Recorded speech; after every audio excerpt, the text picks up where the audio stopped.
Well folks, welcome back to the workshop to another long power tool repair video. Today we're starting off with a Paslode. Now I know you're probably all sick to death of looking at Paslode guns. I know I am. But this one might actually be a little bit interesting because this one's a wee bit odd. Mainly from the outside of the box. Look at the state of it.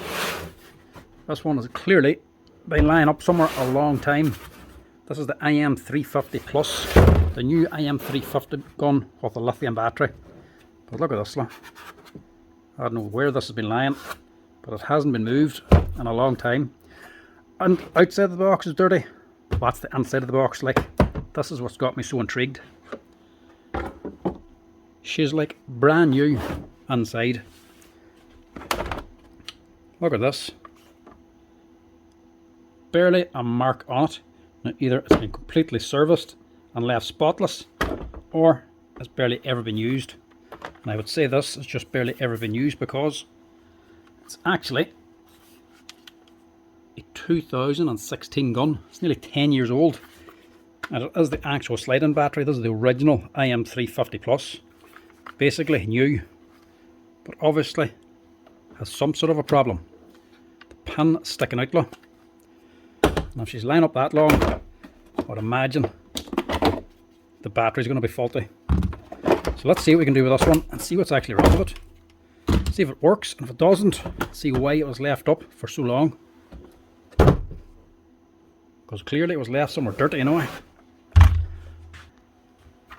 See what I mean? Looks even cleaner now on the bench. That thing's done nothing at all. You can tell from the probe, look. That's still spotless. A couple of wee scripts and bangs here and there for it has been working, because it has done a little bit of work. But that thing has not done very much at all. There's all the dirt that's on it. Look. There's not enough wear here to say that it's even been serviced before. We'll see if we can fix this. But I would say this will be dead. Yeah, not a kick. Actually, the gun actually works. Just try it my own here. Yeah, gun works. There, yeah.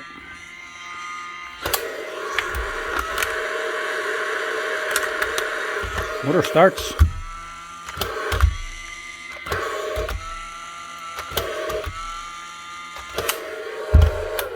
Not 100% sure if there's a click out of that or not, so we'll have to see if there's a spark or not. Test this first. Lithium batteries, not even lithium, any battery, old NiCads as well. Lying up for years on end is never good for them. Lithium, want to go below a certain voltage, that's basically it. And that's got 0. Just make doubly sure.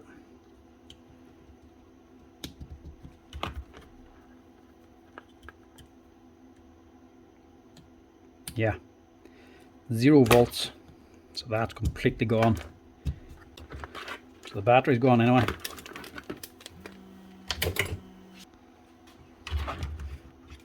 Other thing's the charger. A lot of people go to trade these things in or want to sell them. A lot of the time they just want to sell the gun because they want to buy a new one because they either don't have batteries or don't have chargers. And this is where the price sort of puts them out of the price range. If your charger's faulty and your battery's faulty, you're nearly at €200 just to replace them. So if you're looking to sell a gun, they're not much use now without them. So that's no good now without a battery. You'll have to replace that. Charger seems to be working. It's charging mine anyway. That's one thing. Line up a long time. If they're getting damp especially, the inside could just start to corrode.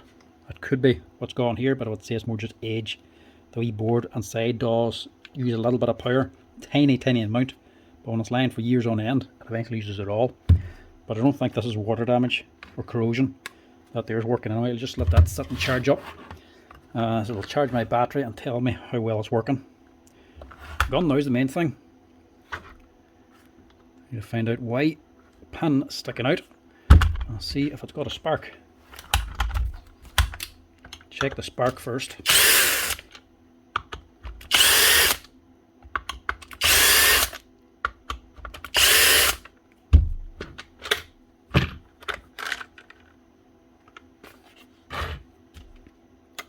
Now, safe to say, it doesn't need a service now.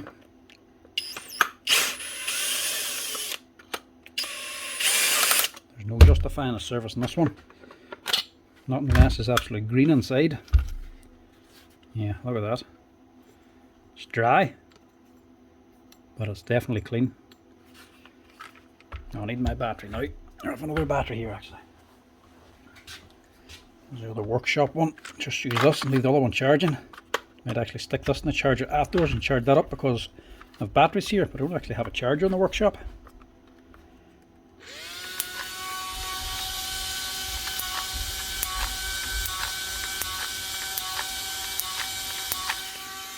So, the expensive bits are all good. That's what we like to see. Spark's good. The actual spark plug, that means the spark unit's good. The actual molded circuit board's alright. And the motor's good.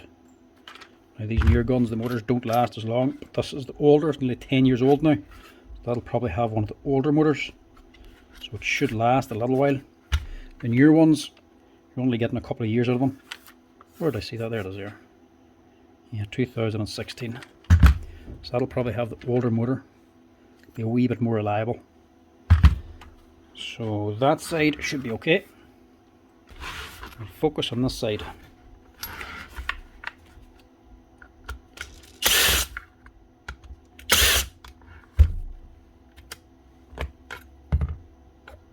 And that's actually moving as well. It's not so bad.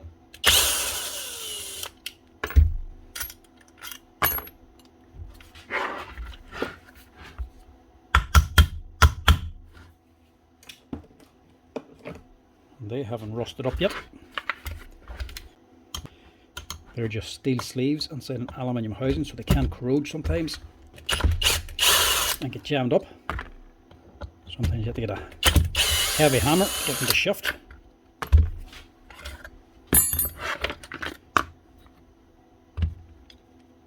Yeah, you can see how much work this thing's done. Next to none.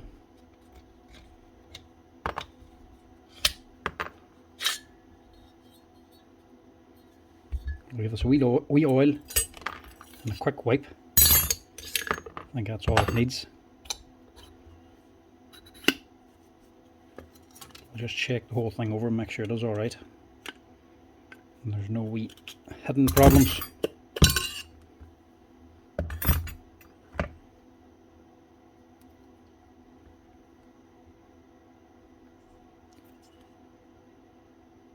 There's actually paper down in there. There's the actual paper from the collated nails. It's not a big deal, but it shows it has done a little bit of work. Nothing less, a little bit got on here and jammed up the reed valve. But that's why it's sticking out. Generally, 9 times out of 10, on the pins left sticking out like that, it's something to do with this here, the reed valve.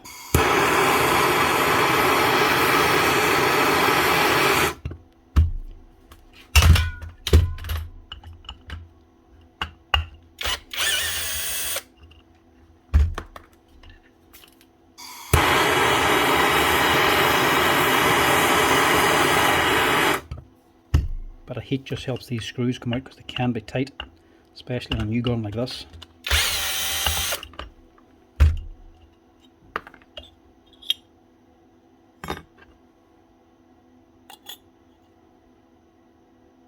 Well, that doesn't look like it's any problem. That's fine. A wee light rub, but that reed valve's okay.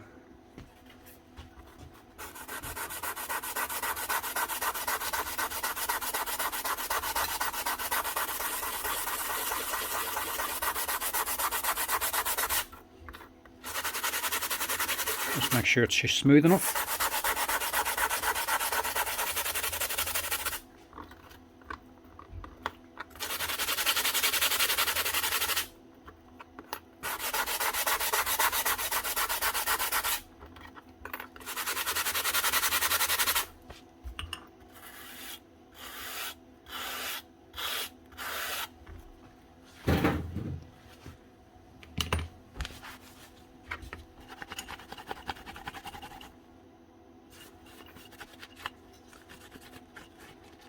Yeah, that looks okay to me.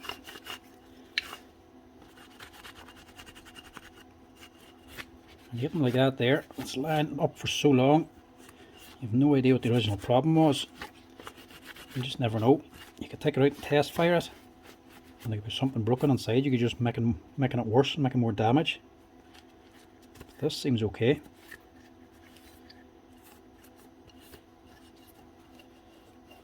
We quick wipe down and remove the old oil, and we'll put some fresh stuff on.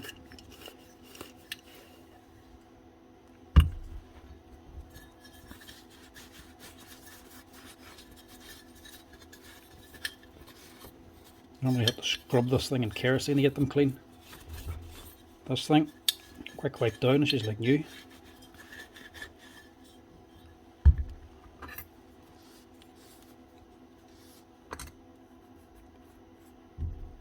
I wonder if it was just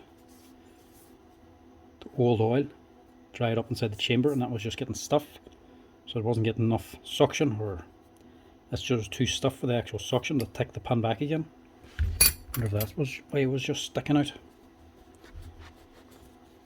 It's alright otherwise. You go with that.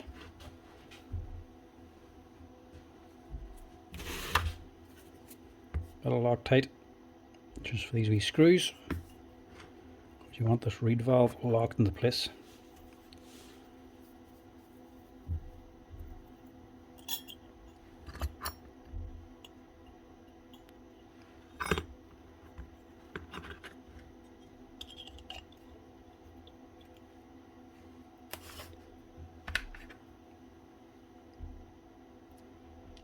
I don't think I've ever had to open a Paslode that was this clean.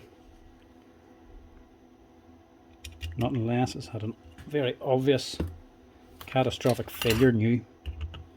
Sure, I wouldn't even normally be looking at that, that'll be a warranty.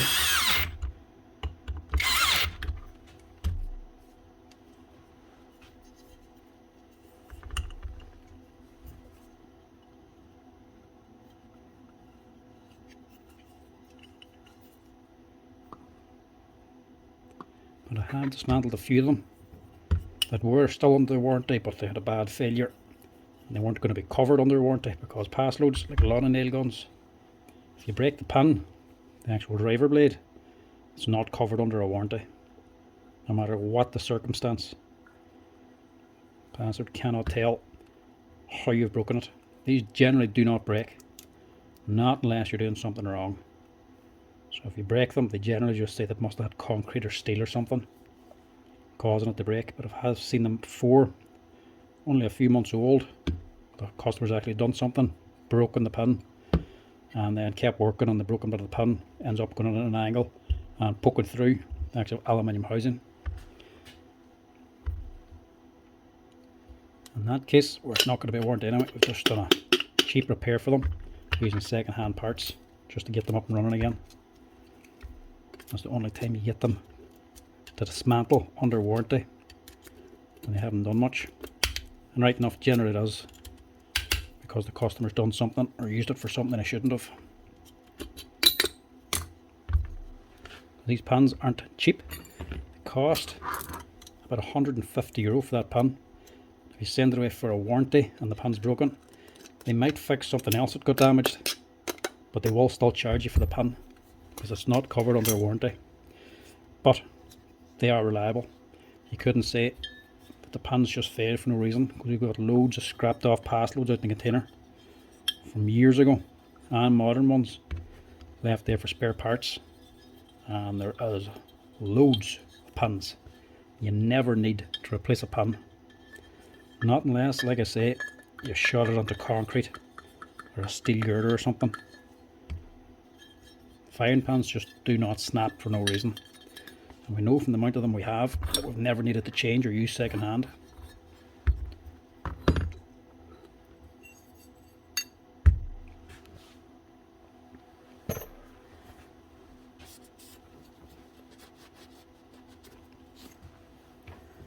Somehow, I don't think this man will be sending this one away for a Paslode warranty, no matter what the problem.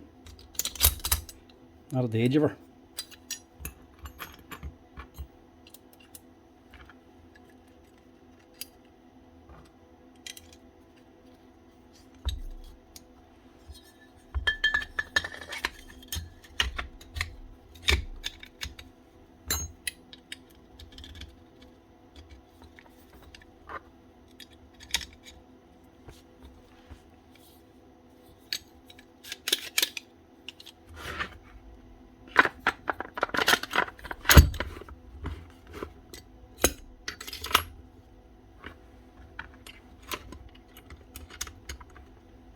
man actually mightn't be getting out too bad. If it's only the battery he has to replace. It's not even to say it's got a service. It's just got a quick clean.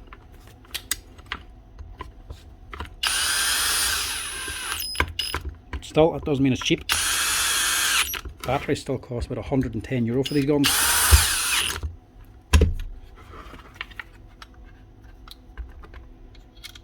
But it's better that than replacing the whole thing again. Because it's handy, you only need the one battery for these. A lot of boys want two just as a backup if they're doing a whole day's work. But one battery does most boys a whole day. I'm just going to give that filter a wee clean because that's just a wee bit dirty. It's not hard to wipe that. Bit of kerosene and it comes up like new.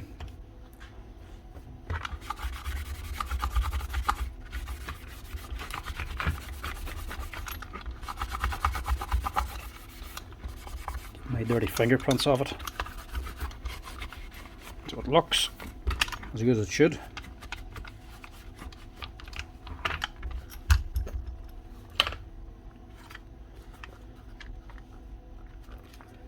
I don't need to, but I'm also just going to give this a quick wash in the kerosene just to make sure the spark plug here is still nice and clean.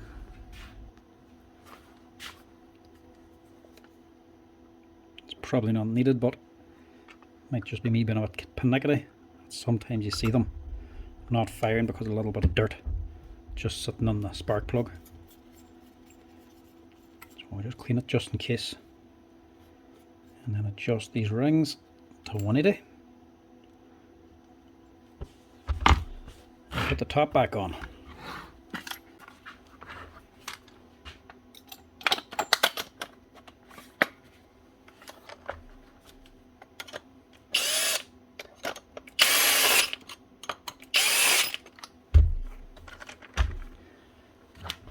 And the charger's working anyway, because that's my battery charged there now with a green light.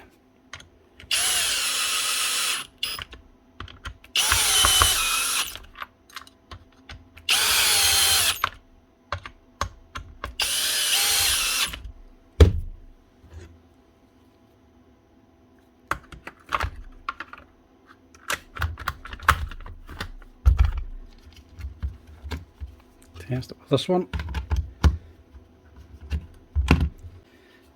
Actually, just in case, we'll stick his on, just in case there is any saving it. You never know, sometimes there's not much actual battery management in these here. If they go low, sometimes they can recover. But there's no really board to say otherwise. There's only 2 cells basically on this thing. It's not actually coming up faulty anyway. It's staying red to say it's charging. Right, we'll test this first and we'll come back to that. See if she actually fires now.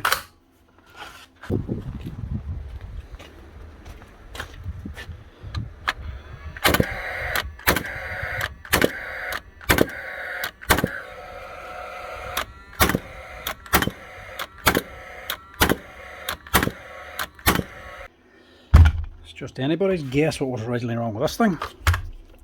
Is it just age and the grease got a bit sticky, or the oil got a bit sticky, or was there a problem? I wonder if this thing's just been lying up for that long. It didn't work right when I first took it out. And the battery still charging. We'll just see if it is taking a charge.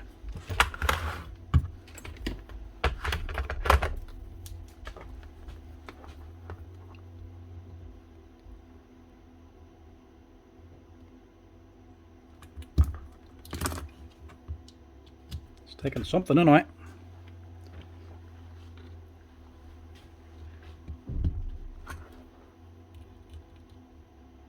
Look at that. 7 volts. That's charging. This man is getting out very lucky with this one. Gun's fine, charger's fine, and the looks of it, the battery can be saved. Let that charge up a little bit more. So that's the gun up and running. Nothing wrong with that. Anybody's guess as to why it was actually left on. Maybe it was just age and the oil was sticking on the piston, it just wouldn't go back. Maybe that's why it was sticking out. Definitely wasn't the reed valve anyway, that was fairly clean. Either way, he's getting a cheap fix in this one. Now for the question now, what do we do? Do we retain the character or do we clean it? I think this thing just deserves a clean. Look at the box, so we wash down here.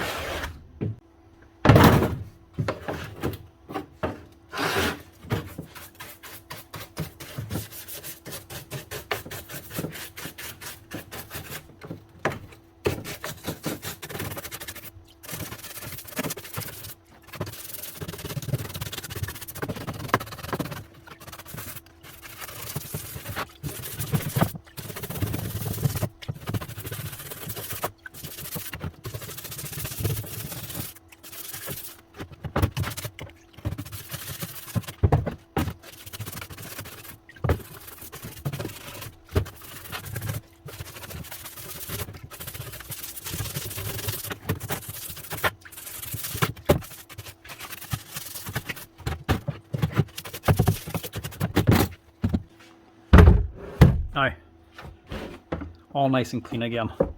Looks the part. And the man is just off the phone to me as well, because he's ringing to see if there's any update on it. And I knew this one was going to be an interesting one. Told him the crack on it. She's up and running and ready to go. And he says, brilliant, because it's not even his. He says this has been lying with him for years. He has no idea where it came from. And he's just about to dump it, throw it out, because he figured it was broken. He thought I'd drop it in here to see if there's any value to it at all, if it was worth fixing. And there's nothing actually wrong with it. So this man has just got himself basically a brand new Paslode for nothing, because somebody left it with him and never came back with it, never came back for it years ago. So that is a lucky day for him. Cheap fix and a free gun. Now, next up we got a flex volt DeWalt. Now this is going to need a wee bit of stripping. Supposedly, well, she's done a bit of work, you know. It's a bit grubby in there. Supposedly this is fine. The customer says there's no problem with the motor on it. That's the main thing. What he actually wants is a new base.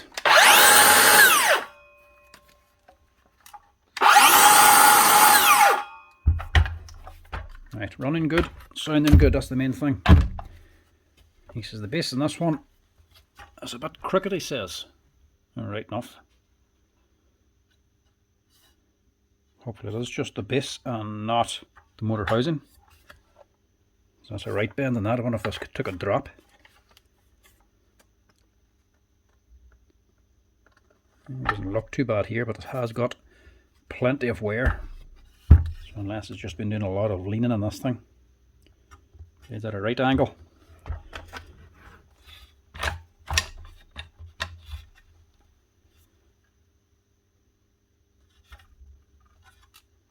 Why is that not even going back right?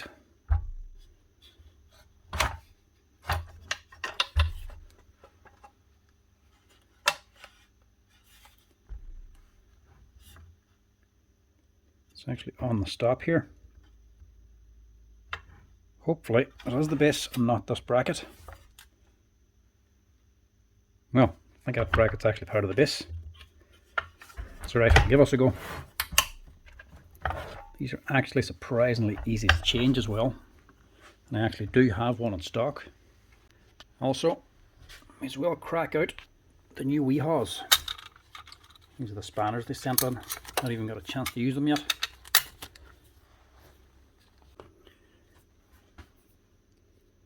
Actually a nice job. A nice handy spot too, just at the bench. Head's a bit too big to fit in here, mind you.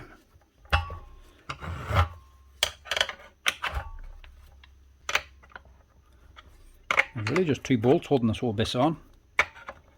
You get this big nylon lock nut here for your rise and fall lever.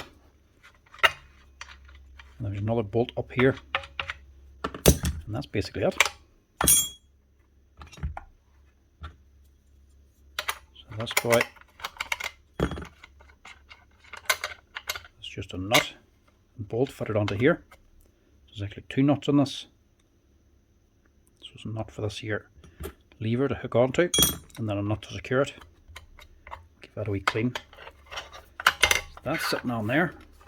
And just got another one over here. Take it, that's a 10.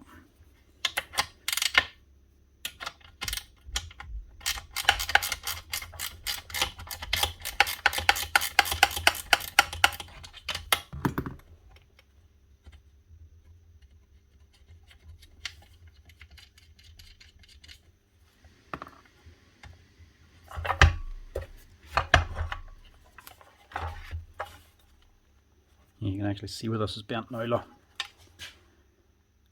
Did take some sort of a fall. It is also just bent at the bottom though, from use I would imagine.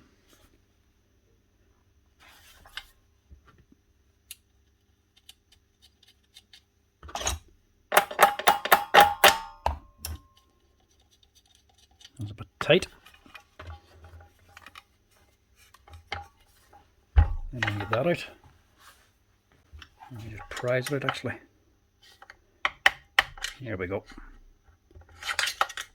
It's just that frame's a wee bit bent. There we go. Pull that out.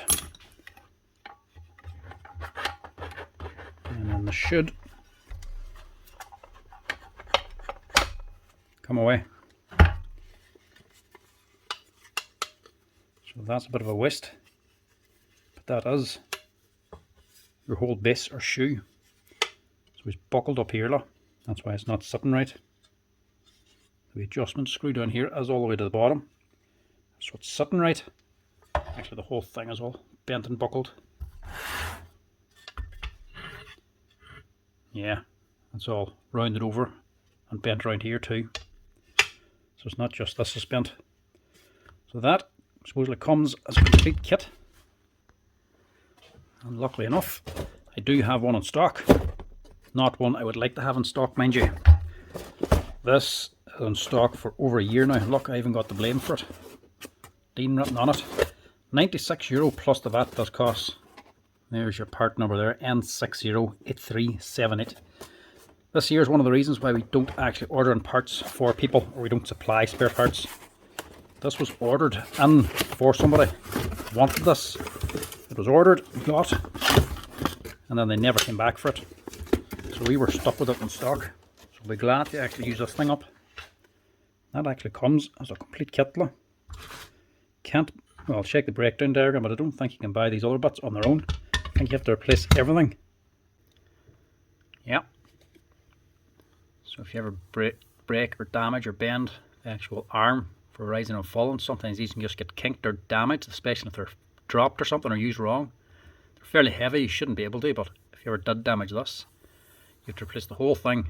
You can buy the lever and lock bolts, this here one especially, for locking it, and you can buy the pin to bracket up here, and even the lever for adjusting the angle. You can't buy them separately. You have to buy the whole thing. You can assume you should be able to get that lever at the front too. So there you go. Take heed. If you have one of these here saws, be careful. Don't ever lose this here, or that nut at the front, because you'll not be able to replace it unless you just use something else. This is fairly substantial. The Makita one's a wee bit thinner, and they do have a tendency to bend if you grab them wrong. Put a wee kink in it. You'd have a hard time bending that one, but if you ever do, you can't replace it. And there's why, because it's just riveted on. You can't even unscrew it. There's no reason why you shouldn't be able to get that, because that's just bolted on like the front. Right, get rid of that and fit this. But before we do that, I'll just give it a quick wee blow down with a compressor. This thing's definitely seen quite a bit of use anyway. So it probably deserves this. And hopefully this here's not bent, because if it got a drop, very easily could be. We're not going to know for certain until this is fitted.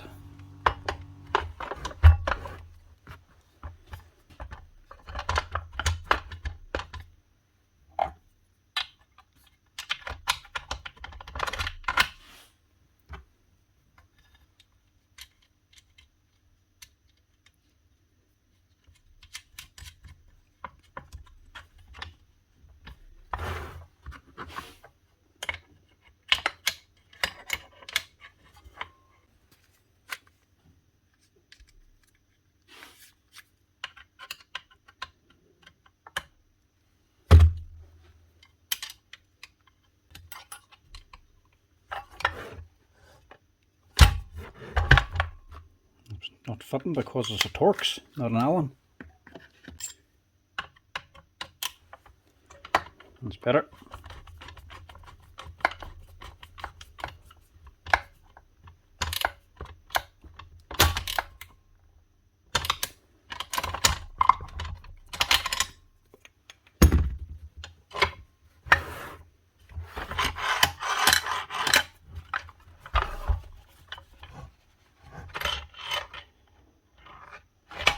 Looking better anyway. Looks square anyway. So we'll go with that.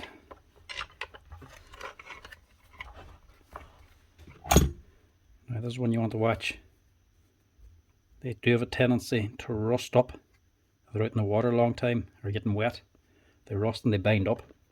Sometimes you have to replace them. This one's normally fine, it's normally just this and maybe the nut.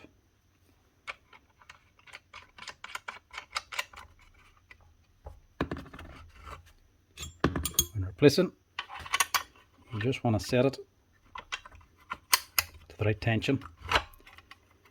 That is, tighten it here and put that lever where it's going to be comfortable, just like that, and then put on the nut.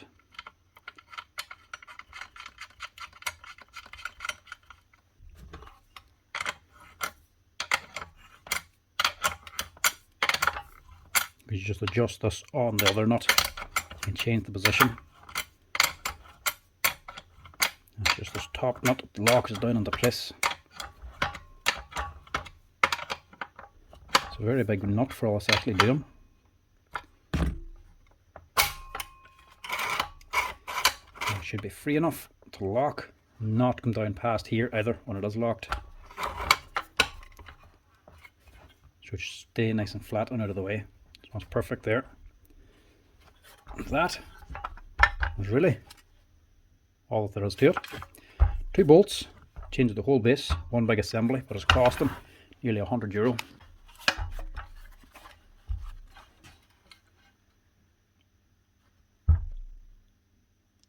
It's looking better anyway.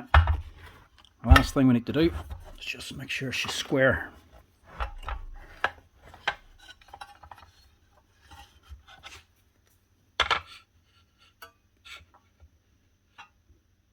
That's actually pretty good already. Don't even need to adjust it. If you need to adjust that, if it's not sitting square, or if you've been using your saw a lot, adjust the square with just this little grub screw in here. One little hole. That's not for your guide. That's for this here plate. So as you change your angle, move it back and forth. This little grub screw here, that's your 90 degrees, your 0. Whenever you go back, it actually bumps onto this base and sets that there to 0. So it's ever off square, not right. Put a square onto it, just on the base, and see where she's square. And then loosen off this handle, put an Allen key into this, and just adjust it either up or down till you get it nice and square again. Then just leave it alone and lock your handle again, and that's it. That's her. One DeWalt Flex Volt circular saw with a new base, or a new shoe. That one there is the DCS577 Type 1. There's also the Type 2, but I'm pretty sure it's the same part. So be careful if you ever damage these 2 steel plates, replacing the whole thing. But that's her, up and running. Now, this one is a little bit different. Don't often do this. This here is not a repair. This is a warranty that's already been replaced. This here is just a stripping job. See if there's anything in this thing that can be salvaged, and I'm going to just strip it apart for that reason. No other reason, not actually fixing it unless it's something very, very simple inside. But I wouldn't imagine this is going to be worth fixing or can be fixed. This here is just a wee Safeline work light or sight light, just an LED light with a 110 tick off with an extension lead, not a cordless one, just a corded light. This was bought in the shop here a few weeks ago. The boy took it out in the site, only worked for a short while and stopped working. Left it back into us. We just gave him a brand new one in replacement, and then Safeline, the rep came around and just credited the shop this year light. So normally they would take them back, but they just said to dump this one. So we've already been credited for it, so instead of just throwing it in the skip the way it is, we're just going to dismantle it and see if there's any other bits we can get out of it that we might be able to fix one at a later date or something. So we'll pull off the lid, we'll keep the plug, the socket, and probably the switch, and we'll open it up and just see if there's anything else inside we can actually salvage, or there's any way to actually fix it. I suppose first of all, just make sure it's definitely not working.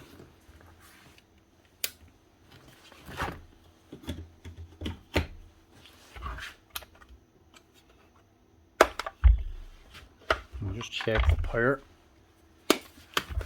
coming out. Yeah. So it's not the lead or anything. Everything else is working. Probably just the wee cob LED inside, or the wee driver. That's actually gone. Generally, these things aren't really worth fixing. You could fix them at home if you wanted to, but it wouldn't be worth fixing a shop actually doing it, because they're not all that expensive. So what is this? The Safeline EL2183 LED 30 watt LED floodlight. Just a 360 light for lighting up a room for a tradesman or someone doing plaster or something like that. Not the best of wee latches anyway for the wee 110 tick off. The pin's already coming out. Right, let's see what we got in here. This also just saves dumping more stuff basically.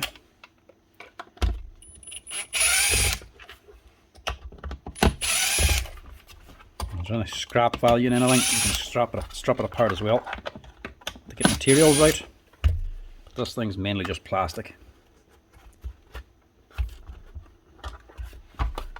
There's 5 screws in this.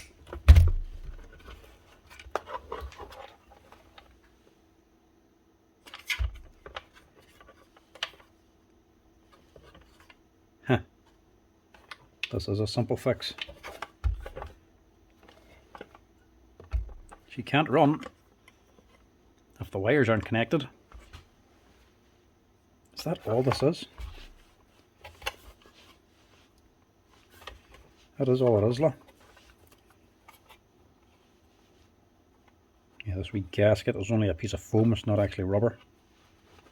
So she's not going to be all that waterproof. Every little bit helps, but that ain't going to take much moisture there. We'll stick that in again in a wee minute. That's all it is, look. I don't know if that was just manufactured wrong, wasn't put on properly, or maybe when they closed it up they caught one of the leads and yanked it or something. But that just needs to be reconnected. You see that one's very short, look.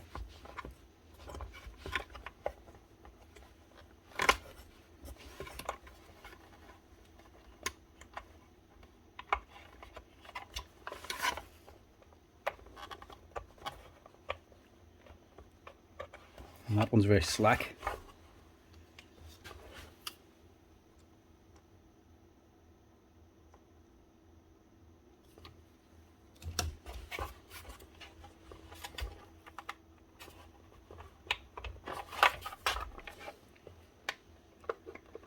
So I'd say that should have just went on this way instead.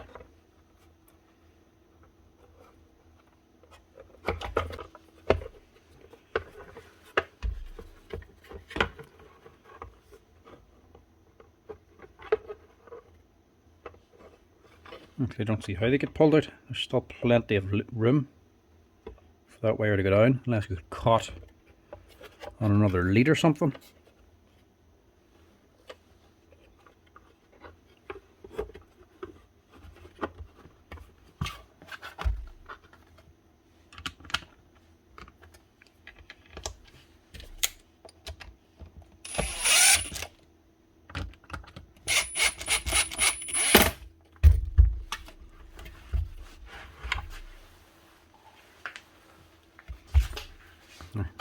See if it works now. Is that all that's wrong with it? Look at that. Got ourselves a free light. Don't know what to do with that now. Leave it back up the shop and sell it as a wee demo. Or second hand or used. Or just keep it for spares anyway. I think we'll just keep it for spares. because we have the shop actually has a good few of these, and they've sold quite a few of them. So outside of warranty, it might be handy just to have one lying around for spare parts, so we know everything actually works on it. So if one comes in for repair, needs a switch, whether it be ballast or an LED or a dome or whatever, even a lead, we can just quickly swap them over, and for nice and cheap too. So that's it. One Safeline LED light up and running again, even though it wasn't meant to be. It's already been replaced under warranty. That's actually fixed. But brands like these here generally don't take them on for repair anyway. They normally just replace them under warranty if they do go bad, and not all of them, you can pick them up. But that has one fixed and working again with just a wee simple fix. Right, we'll go with a Makita drill. This one is the DHP458. I think it's been a week or two since I actually got one of these in for repair. Normally you get them in more often. Probably less of them been sold now. They're all going brushless. This is the big heavy duty brush motor, and she's totally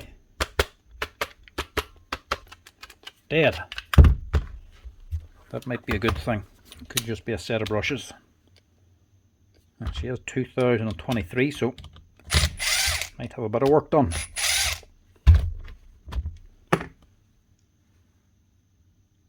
No, not that much. It's not brushes anyway. They're basically new. Or not new, but at least they're not worn out. Where's my pokey?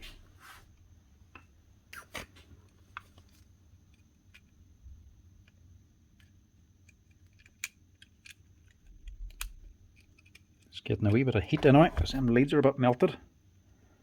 Or not melted, just coloured. It's not the brushes anyway, they're moving. And it's not the brushes anyway. More than likely. Yeah, it's not the contacts either. More than likely it'll be the switch.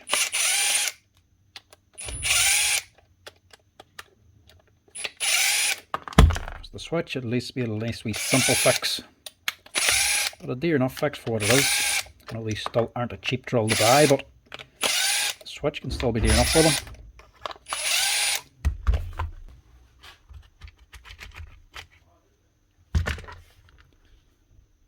Yeah.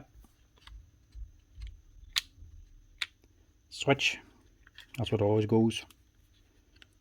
The MOSFET blows in the back of this here. So this was actually in the switching control and the speed, this big MOSFET. And it's screwed onto this here brass plate. Just for heat dissipation. So that's gone. There's no point in just replacing that on its own. I know from experience, changing enough of them and trying to replace just the MOSFET. The problem's actually in the switch. Replacing that there will work for about 2 or 3 trigger pulls, and then that'll just pop again.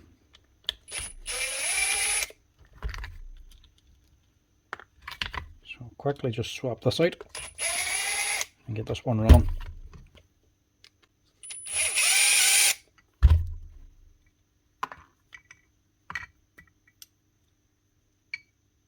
Not much heat paste on it either.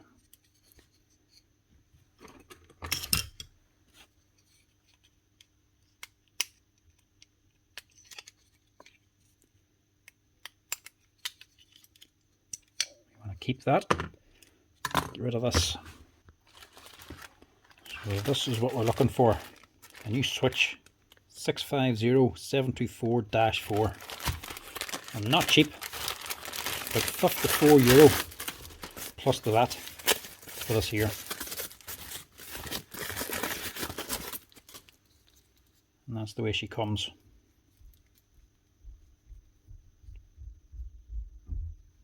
Hook them wires back into the clips, keep them tidy, and then that I think bends on like that.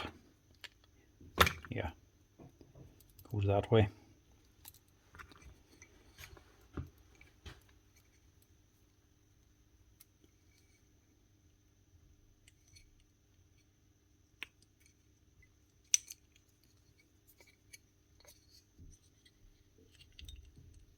Red to plus, black to negative. You're good to go. Last thing, it's just a wee bit of heat paste for this. You don't actually need too much. A wee squirt will do. Any extra, it's just going to squeeze out anyway.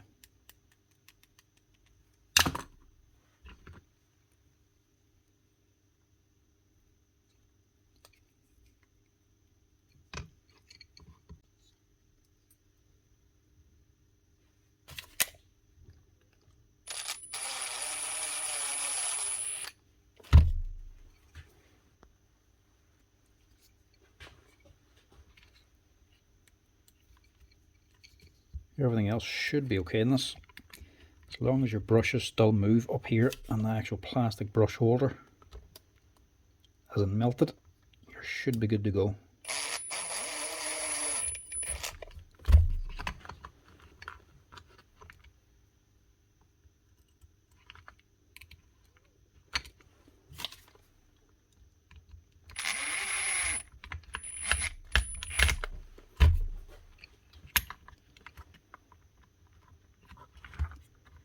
Stick your wee panel back in here, plug in your LEDs. That could have been done better.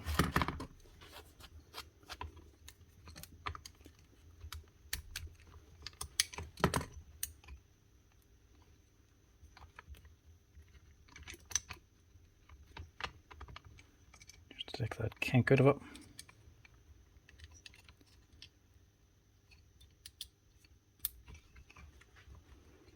Gives it a wee bit more room.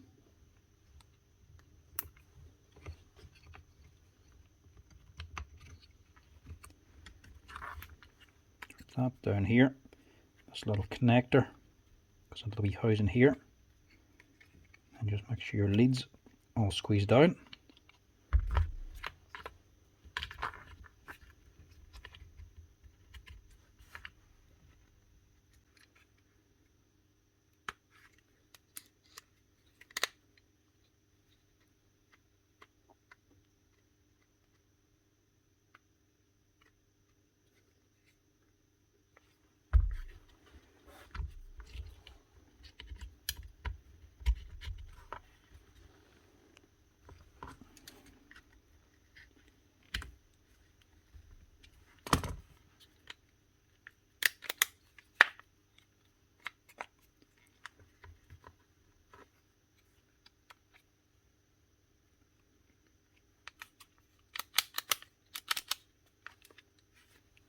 Yeah, can't see anything else actually wrong with it.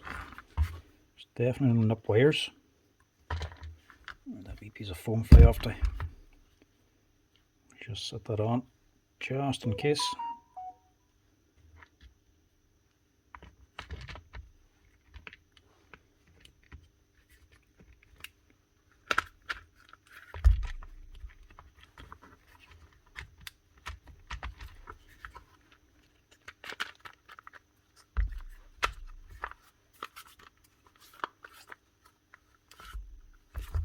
That's better.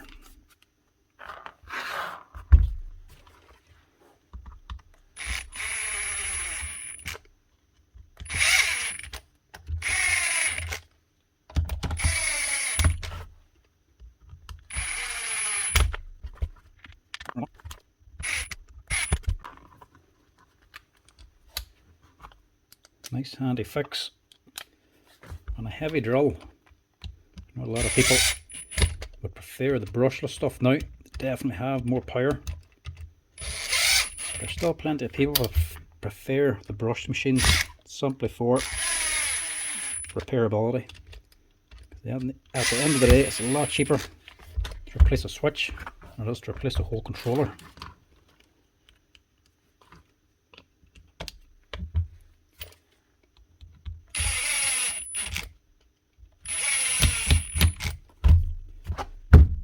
Now, that should be her. That's it.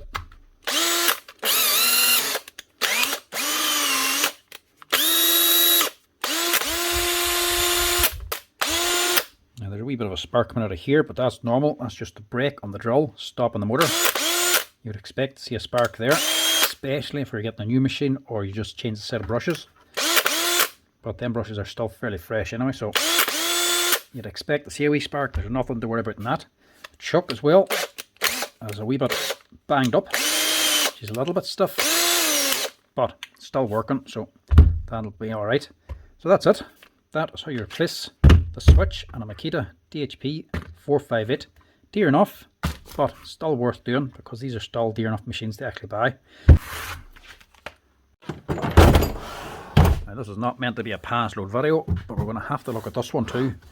We don't mind looking at this one actually because this is actually the new Paslode gun. This is the new Paslode CombiX, the 2-in-1 gun. We haven't actually seen one of these yet. Haven't even had one out of the box yet, so we'll get a wee quick peek at this.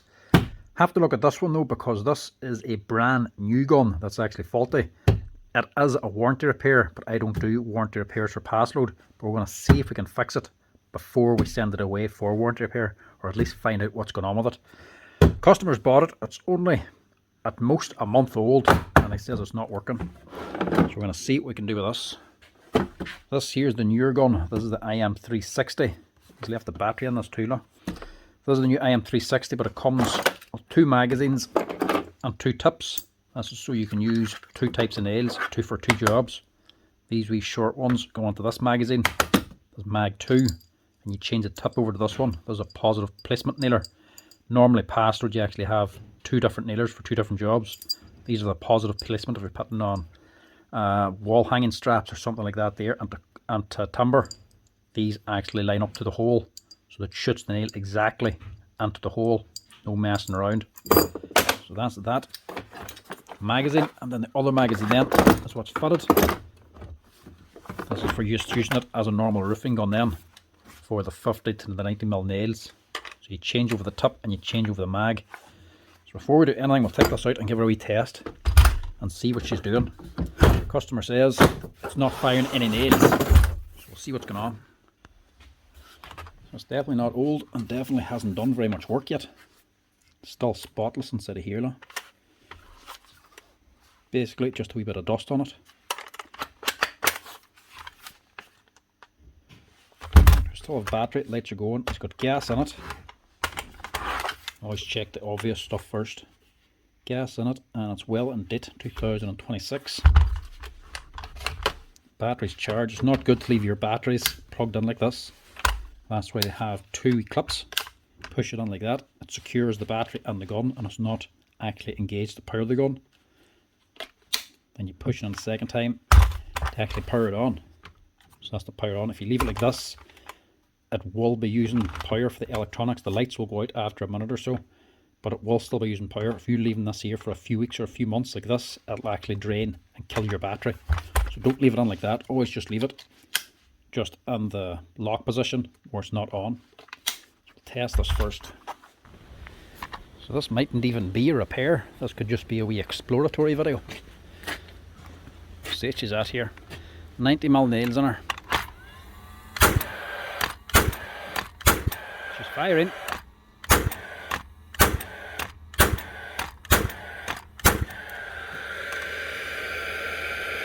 But there's no nails coming out.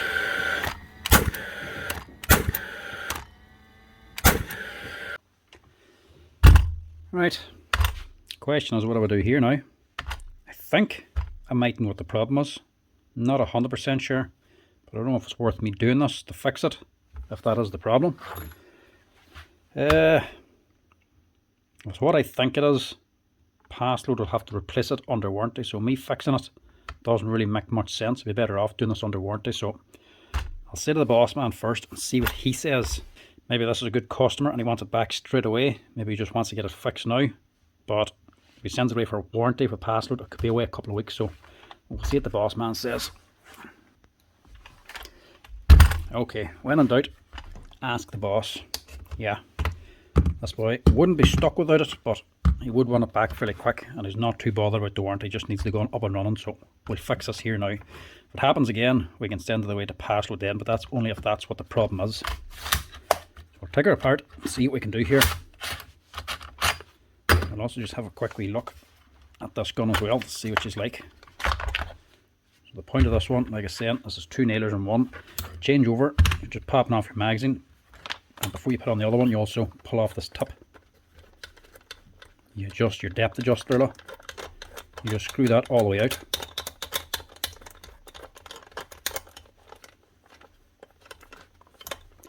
If it'll let you. Screw that until it pops off. Then you simply screw on the other tip and put on the other magazine. That's all you do to change this gun over from roofing gun to PPM nailer. And also, be careful of these here.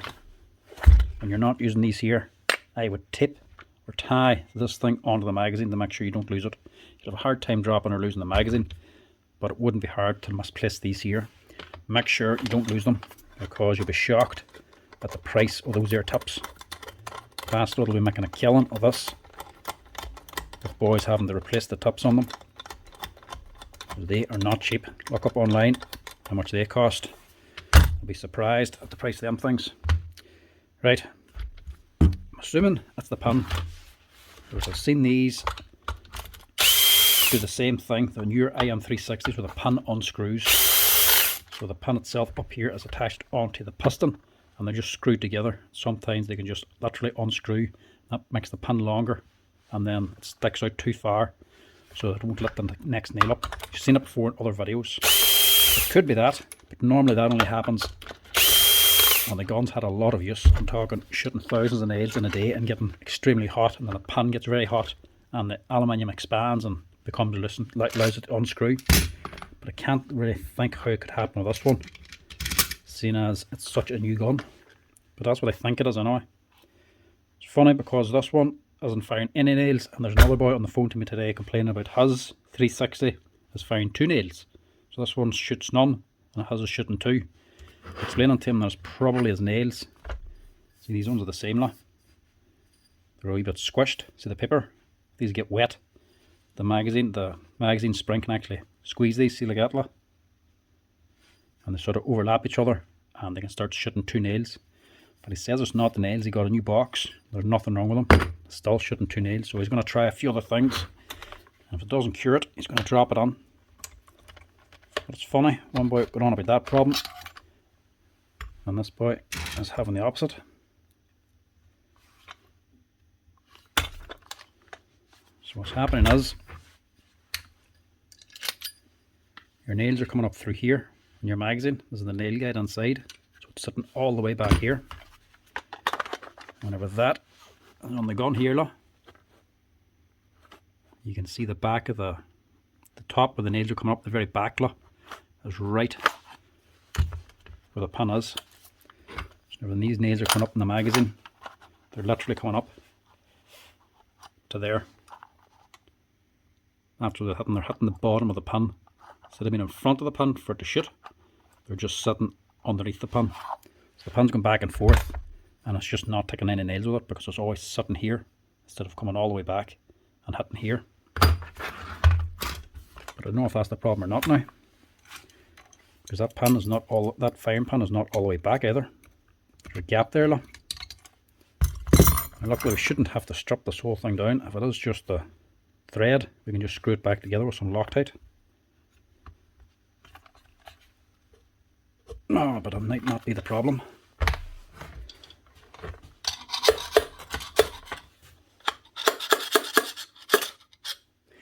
Yeah, actually it might not be the problem. That's tight.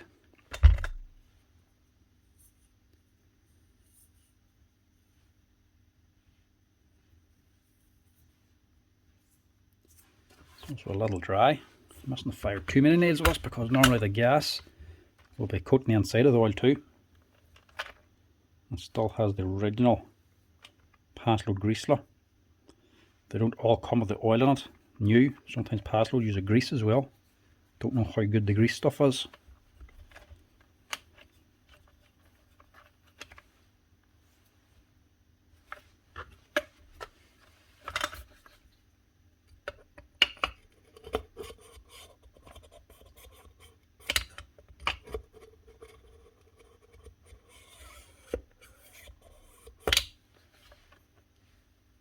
What is going on there?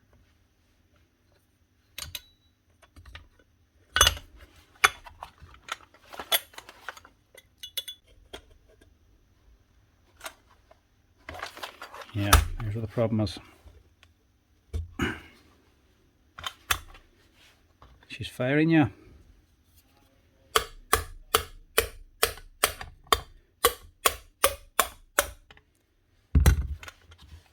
But when she's taking the pin back, look.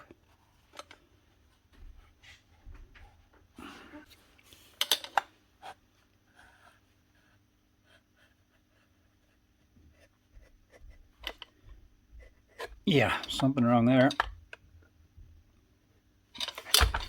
It's stiff, but it does slide. It only slides so far.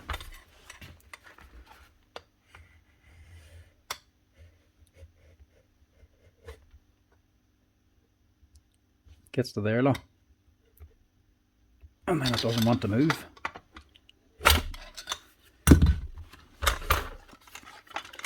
So it hasn't unscrewed. Something's just damaged.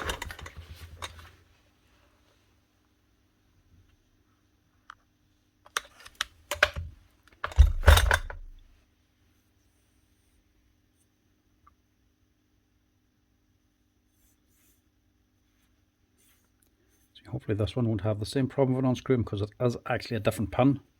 It's a different profile on the blade. So before the older one, this would get hot, and this here would literally just start to unscrew, or this here would actually start to unscrew. The pin would stay stationary, so this would screw back, the thing would grow longer, and then it wouldn't come back far enough then, because it grew, it wouldn't get past the nails, it would just always sit on top. That's clearly not the problem here. Something else is making it stick.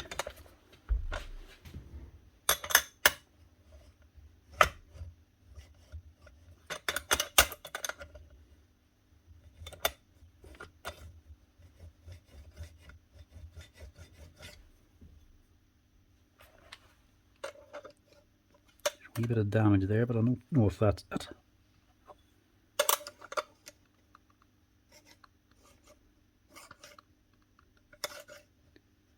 It's actually going tight just before there.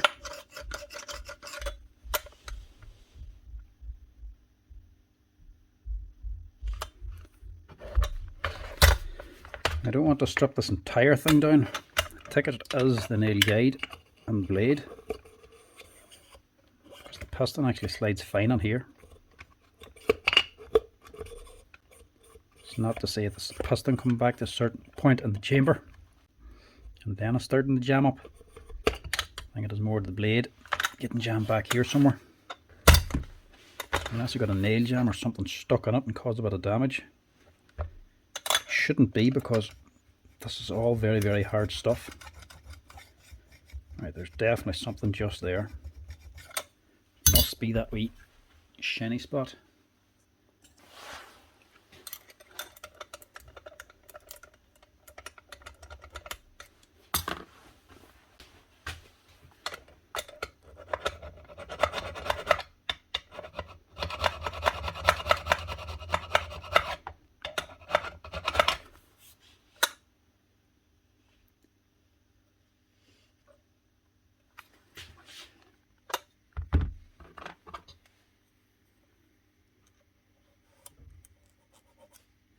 Gouge in the middle of that. I don't know if it's meant to be like that or not.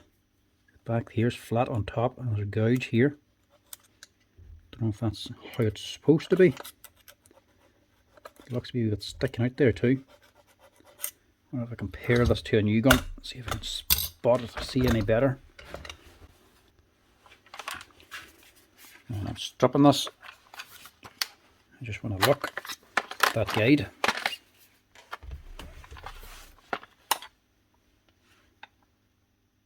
Yeah, it has the same wee cutout on it. It's a wee round in the middle.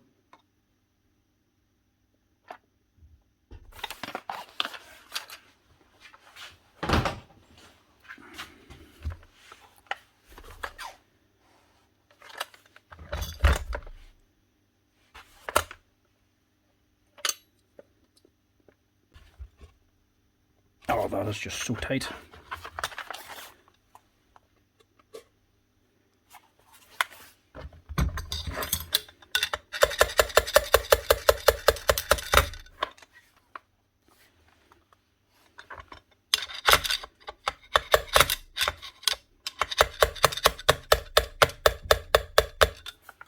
I don't know what's going on here. There's nothing we can tell from this now. Put that back into stock. Keep it clean.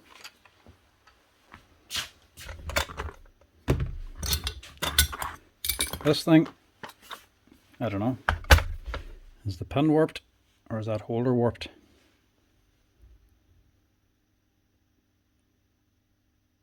That's fine there. Can't feel any burr on it. Doesn't feel like it's been rubbing or a sharp edge. It's been chafing. Don't think there's much I'm going to be able to file in that because these things are as hard.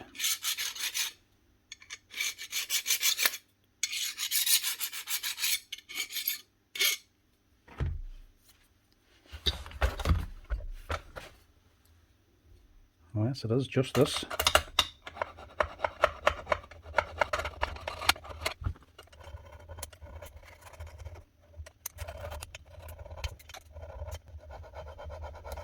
Can't see what will be getting on that to actually cause damage though.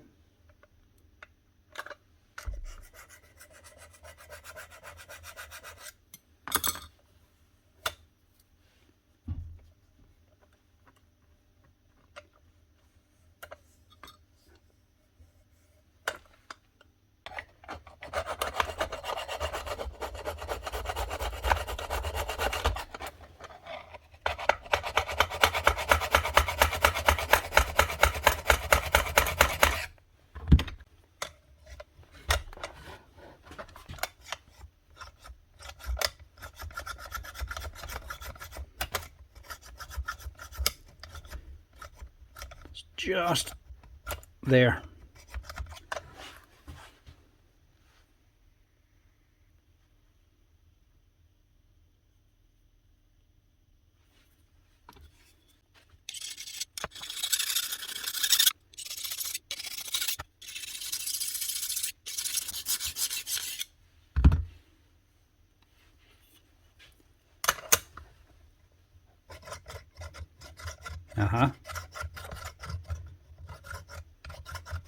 Not right, but that made a difference.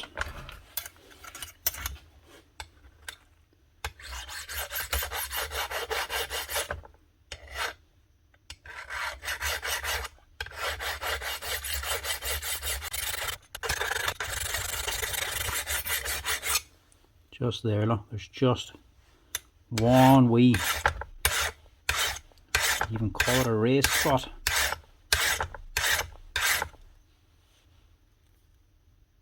And the same there.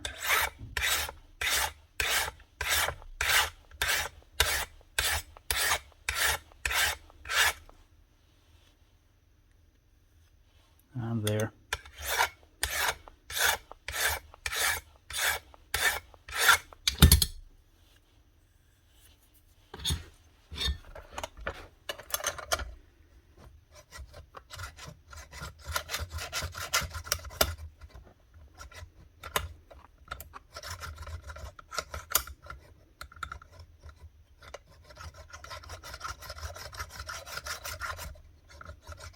Not perfect, but an awful lot better.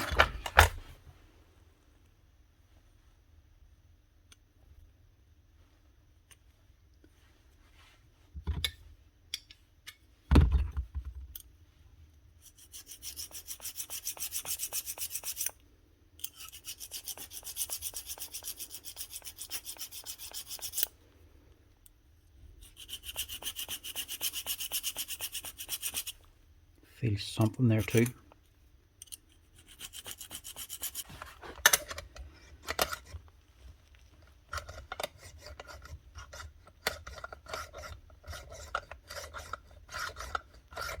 Now, that's a lot better. Let's see how that slides right now.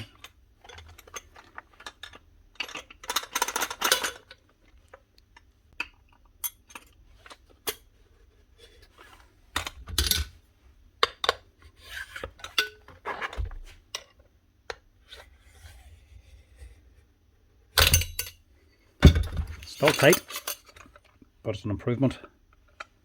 That might do. I don't want to file this thing down too much because it needs to be quite accurate. It does have a tight tolerance.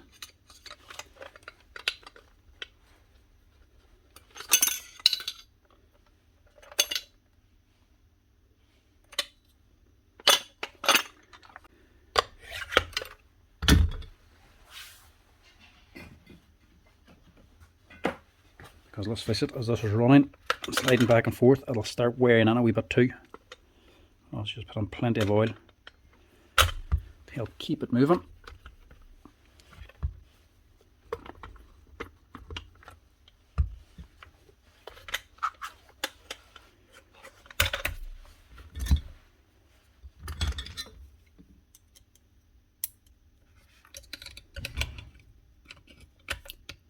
It would have been quicker and easier if it had been the pin just unscrewed, instead of messing around trying to figure out where that was.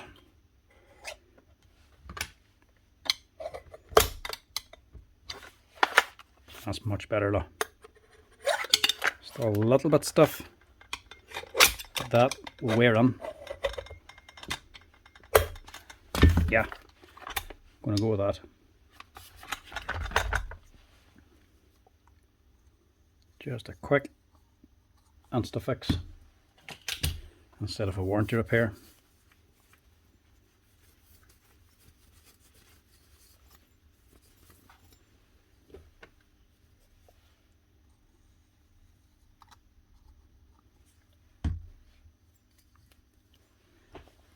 Still, this buddy also get himself some oil as well, because it's a wee bit too dry on the inside. That's one thing about Paslodes. They're not maintenance free. You still have to do a bit of work with them every once in a while. Do mini services and actually put some oil in them once in a while. Especially these IM360s, because they run and burn a lot hotter, which burns away all the oil. And also, what's just landed is the new Hikoki concrete nailer. I'm actually going to get that out in a wee while and test that, because a lot of boys here especially have been asking when that's coming in. It's finally in. I want to see now if it takes the same nails as the spit. Obviously it's not the same gun as this.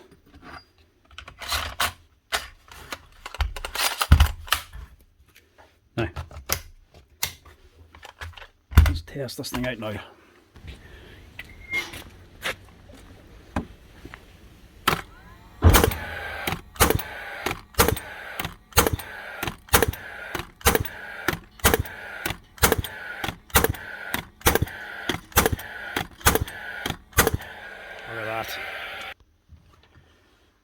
That is her. A warranty repair Paslode not needing to be warranty repaired. That's the problem. Either a inconsistent in the pin or the nail guide, or else just a very rough, not very accurate finish on the machining. The pin is actually just getting snagged on the nail guide back here by just a smidgen. Just coming back and just getting stuff till it won't move all the way back, and it can't get to the back of the chamber, so the next nail won't load. So if your Paslode IM360 combi one won't actually fire a nail, she's shooting, she's banging, but she's not putting out any nails, check that firing pin, pull it out, file the very front or side of the pin just a little bit. File is only taking a little bit off because they're hard. It's hard to take any material off. The file is only just touching it, and that's it. But the actual nail guide is hard to actually file out. A wee small one to get into that a little bit to help it slide back and forth. They're just not well machined.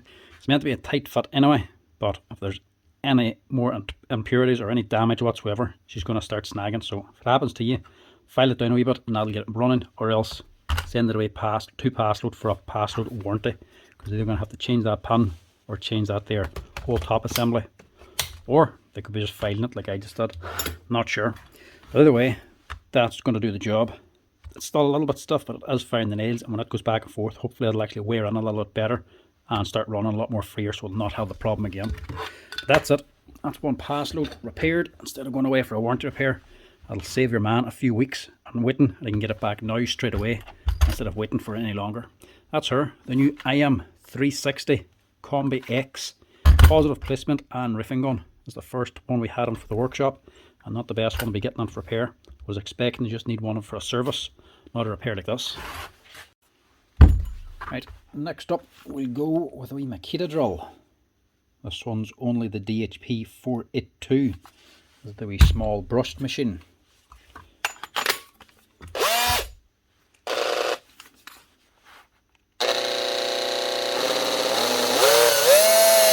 And she's burnt out. You can tell by the sound and the smell. 2024. I wonder what the story on this is. Okay, this one might be a warranty.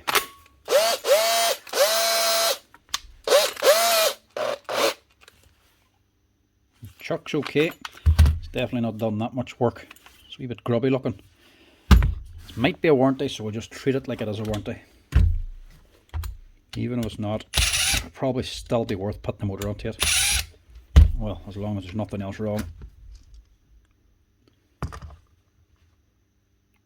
If you're unsure, run it for a wee second, take off the back cover, put your finger back there. If she's hot or it burns you, you know it's burnt out. So that's definitely gone.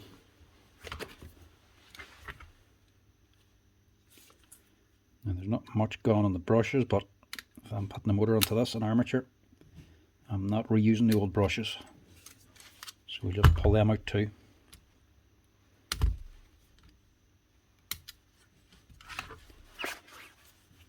Pull off the clip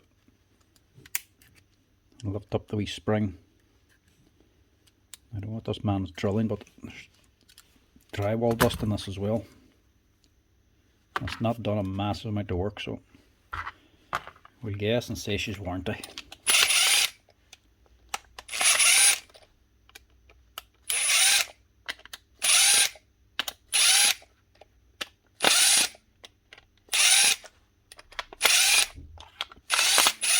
The only good thing about these here, they're a nice wee drill, and if you use them for the right jobs, just for lighter stuff, they're actually a fantastic wee drill.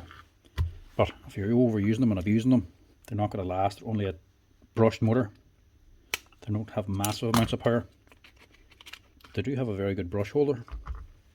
Even when the armature burns out like this, the plastic brush holder doesn't melt because it's a thermoset plastic. It's actually a better quality one than a lot of other Makita drills. Another thing to check is your stator, because if these here heat up, they can heat up the stator as well, and heat and magnets don't mix. If a magnet gets too hot, it'll actually lose its strength. So if you pull that off and there's no strength to it, you'll need to replace the magnet too. If you reuse the old one as too weak, it'll actually cause the drill to run a little bit faster, but with no real power. So it'll just end up burning out the armature that bit quicker. And that, for all the time I ran it, roasting hot. And you know she's cooked. Once she's cooked, windings are all blackened. See all here? So that's totally gone. You can never tell too much from the comm bar back here. They never really go burnt black. They never get a big burnt segment. But sometimes up here you do get a windings that's gone. But even still, it's not hard to get an armature in that is burnt out and sounding like this. It doesn't show any actual sign on the outside. It's more the smell and the sound that makes whenever it runs. So this should be a very simple one. Set of brushes and a new armature. 619583-5. I'll get these plenty of places online.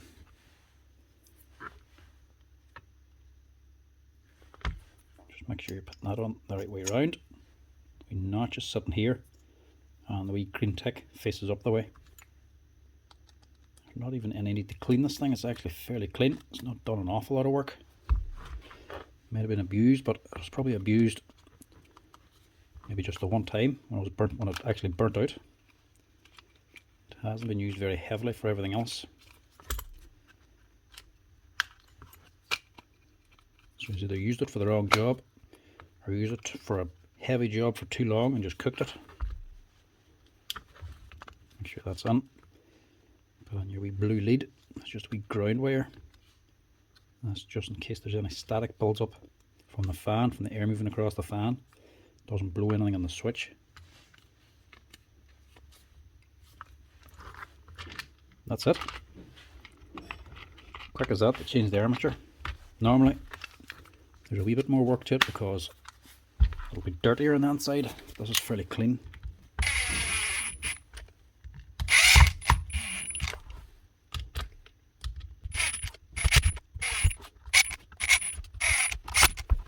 Last thing, some fresh brushes.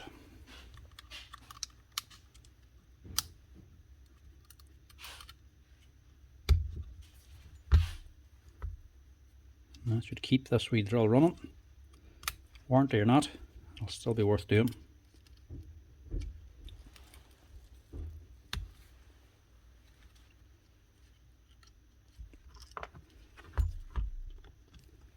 I say maybe a warranty because the fellow had left it on, told the boys in the shop that it should be under warranty, but he hasn't left a receipt yet, or at least the receipt hasn't been found in the account yet. So it might be warranty, it might not, all depends on the receipt.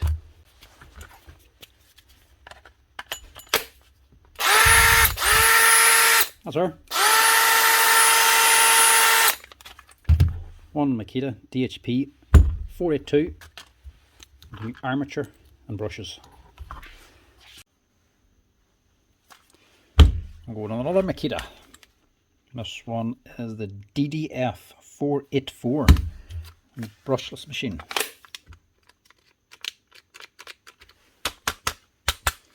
That's not going to do anything for a brushless one. Lights working, but nothing else. Is it a switch or a controller?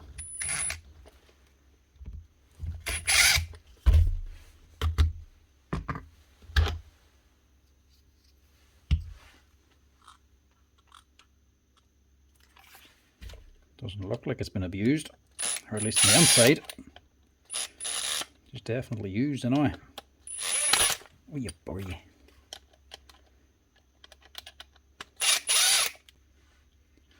Mind you, can't see the year on it.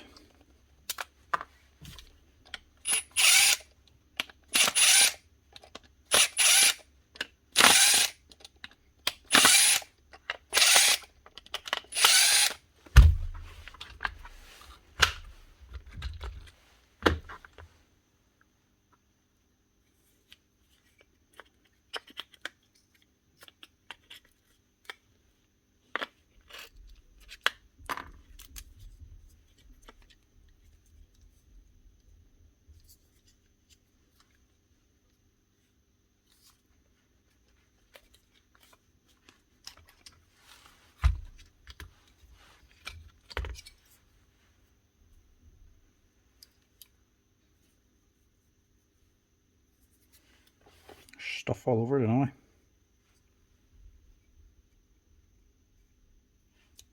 That's all attached.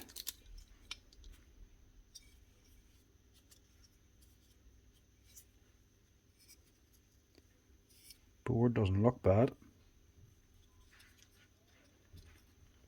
And the leads are all on there.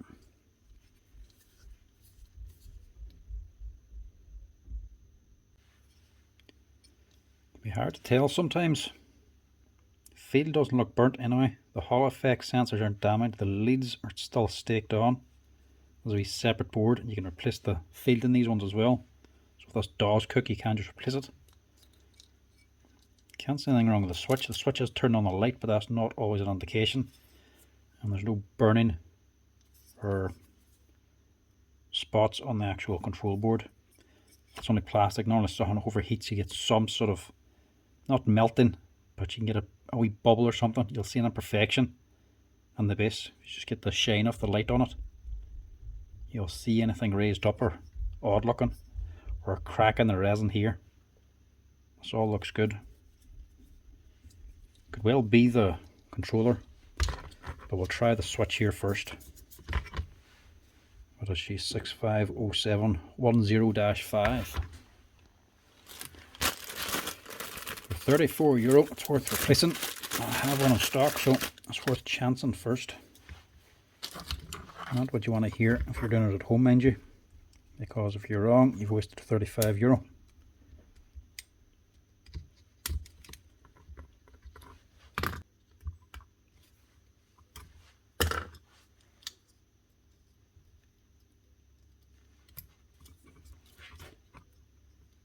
Try to put on like for like just to keep the wires all neat.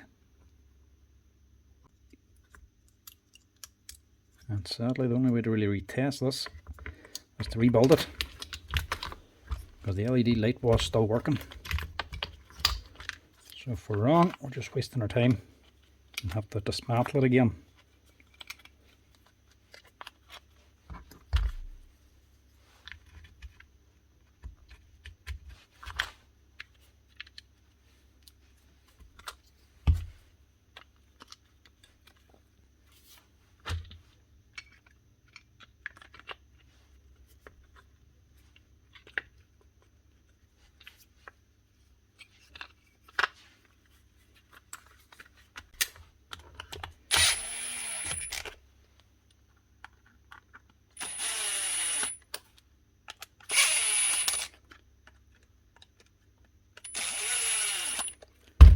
Just do it loosely for now to see if it makes a difference.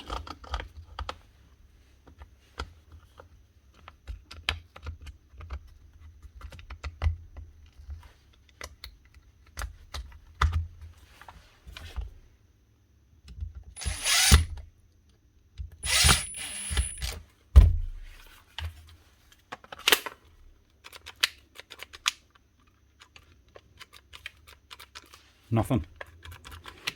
It's not the switch, it is the controller. And we can tell because the first time I pulled that trigger, the light didn't work, and then it did work. So it's definitely not the trigger, because we just put in a new one. So it's definitely the controller there. There's a delay of that light just to confirm it. So that ain't worth it.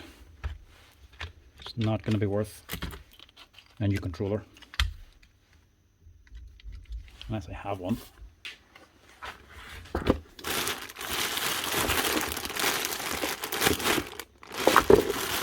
It's an impactor. Yeah, I have one, or at least had one. More parts for radios. Yeah, I had one before, scrapped off back in 2020 or 2019, but that's all that's left of it, just the body. I've already used the controller and the gearbox and everything else, so I'm not scrapping off another one just for this.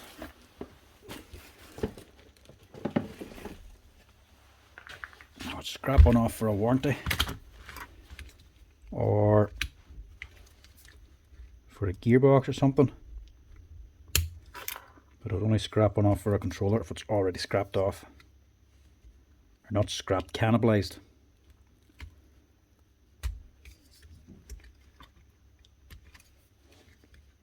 Sometimes you dismantle a brand new one just for the parts, but it only works or be worth it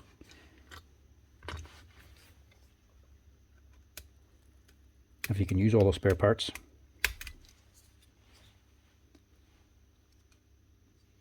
That pin looked burnt there, but it's not, it's just worn.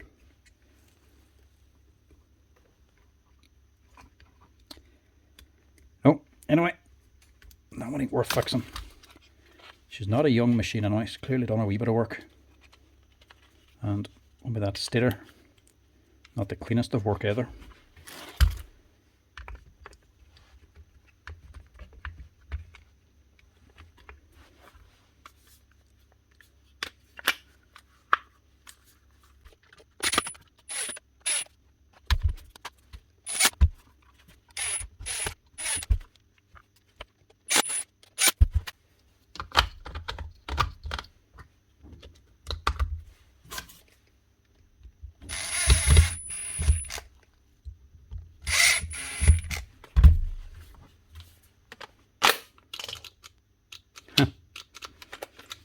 As if just to confirm.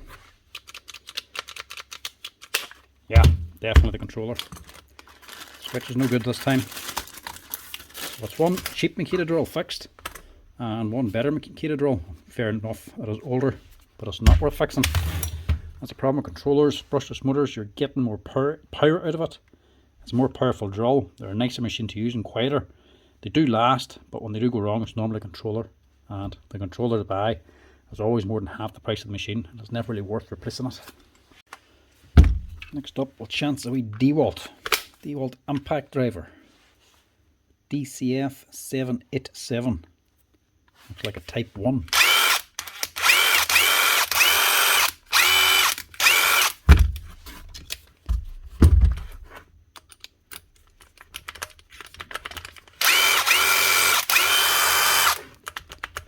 Going to say, is it just a bit holder? But no, that's working.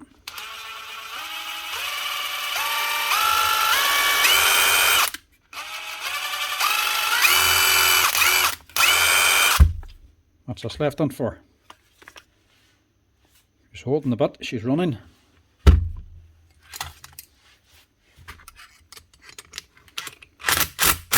She's impacting. What's wrong? I don't know. Sometimes boys leave them on for the LEDs, but this one only has the one LED on it anyway. There's nothing wrong with that. It's holding the bit, it's running forward and reverse, going through the speeds. It's not even lifting the triggers on its way out. The variable's working. Now the spindle is a little bit loose, but I've seen them way worse than that. I can't see what's wrong with it. In other words, no fault found.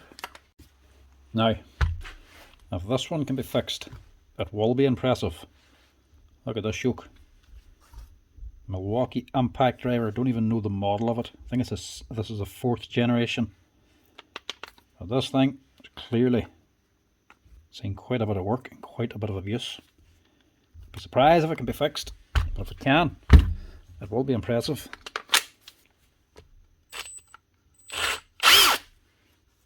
As she turns, that's always a good thing for Milwaukee tools, anyway. The gearbox housing's gone. LED lights are actually still working.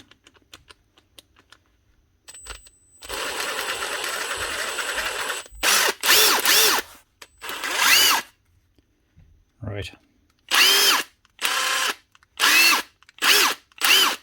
Controller's still working, the buttons are still working, the motor's running. We're actually off to a good start. But still don't know how worth it it's going to be. That's gone for a start. So you can change the anvil for about 20 or 30 euro. That's not expensive, but the actual housing, this aluminium part, you can't buy that separately. So to change that, you have to buy the whole gearbox housing, would cost about 100 euro. So that's not going to be worth it. Don't know if that's been changed before. That there's all fresh. Well, not fresh, it's just not as dirty as the rest of it. That's the rest of the rubber's just falling off. I'll give her a go anyway. When it comes to Milwaukee's, if the motor starts, that's at least worth half a chance. So when the motor does nothing, they're not worth fixing. It's not like you can replace a switch or anything. It's always the whole motor unit will be gone. Even the screws are packed out.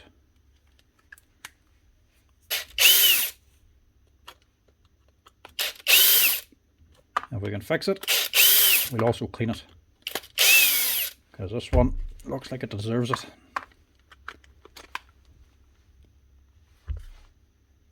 And clearly she's been rubbing.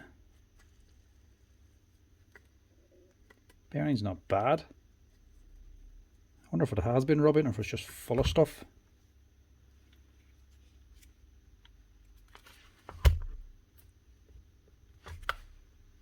No. It's the bearing in there, look. You might be able to fix this. We'll keep going. Look at the screws, look. I don't know what this boy was doing with this thing, but he didn't give it an easy life.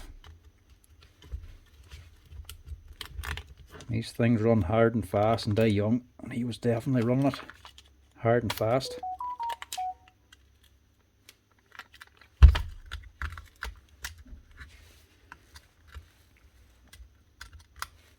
That's actually concrete, cement.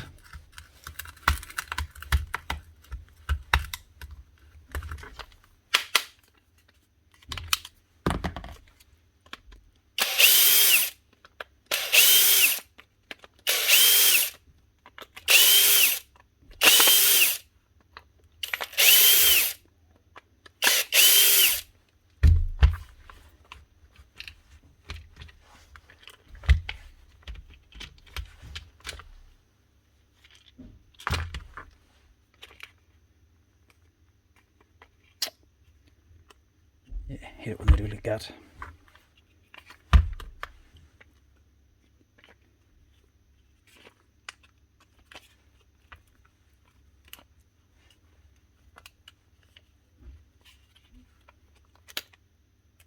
Wired onto the controller. Look at the wee tiny little switches on it. Like.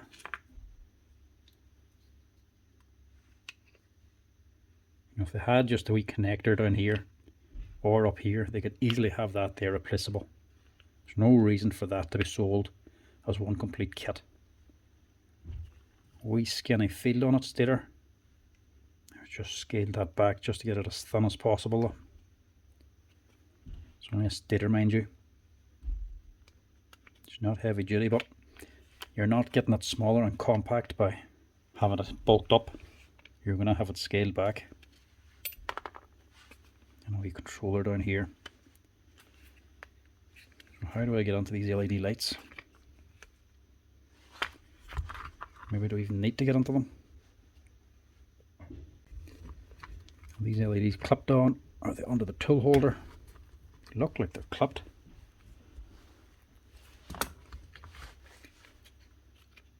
I'll hook up the breakdown diagram first. Don't know if I have to dismantle all of this to get onto it or not.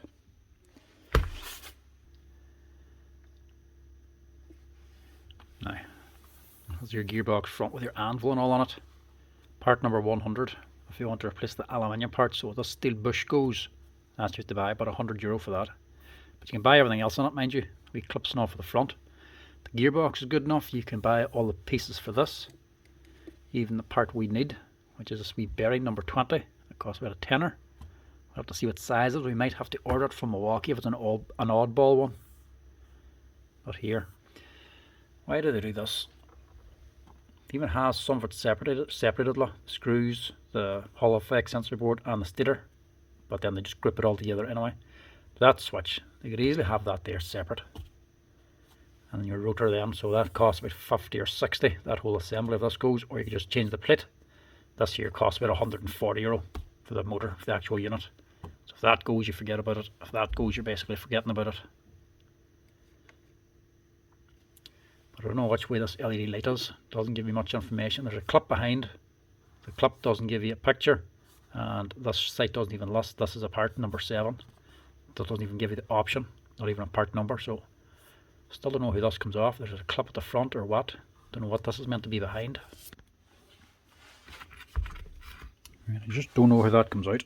I don't want to force it in case I break it. There's some sort of clip up here. It must have something to do with this retainer. I'm not going to bother forcing it. This seems to come through from the diagram. That seems to be part of the gearbox head. So I can't see how I'm meant to get to a clip if it's underneath that holding this on. Unless it's just pressed on or something.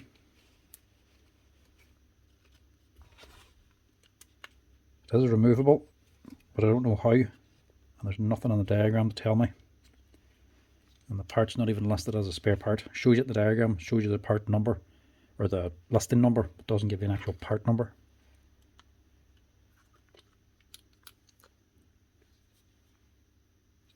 Right, nothing wrong with it.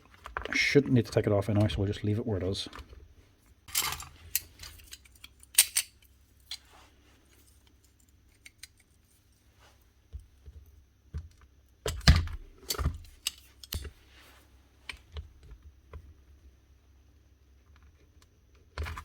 There we go. Let's just pulls out. There's this bearing here that's gone. Look.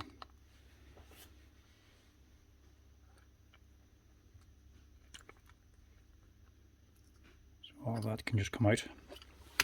Just leave the gearbox housing the way it is.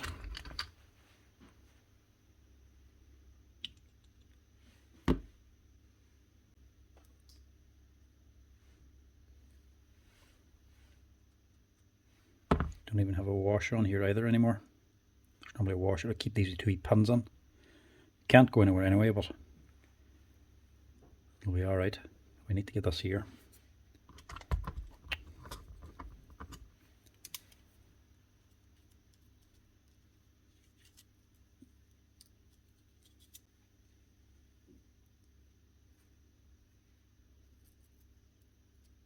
What way is this?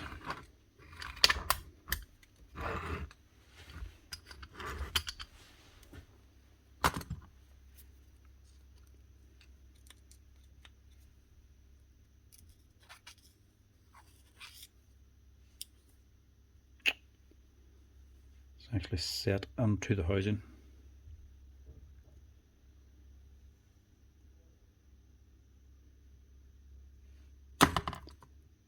Right, that's a bit more difficult to remove them. We'll see if we have one of these first. We can't see if we have one if we don't even know what it is. Couldn't have been on like that. There must be a cover on it.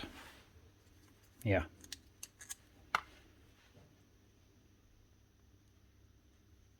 That's what we want. See if there's any markings on this.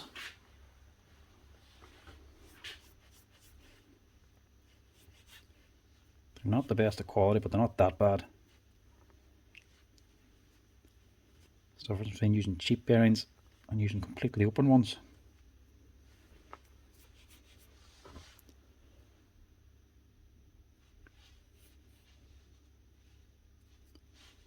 But it still doesn't help that there's no markings on the bearing. There's actually not a single thing in that. It's either completely blank or it's all worn away, or it's written on the side of the bearing. We're going to have to get that out of there.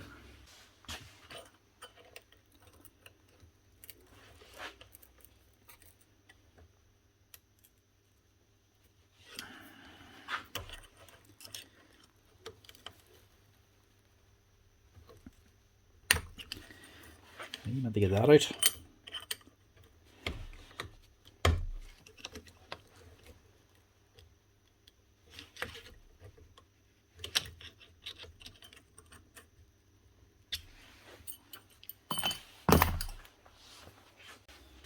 Right, I'm going to have to walk away from this.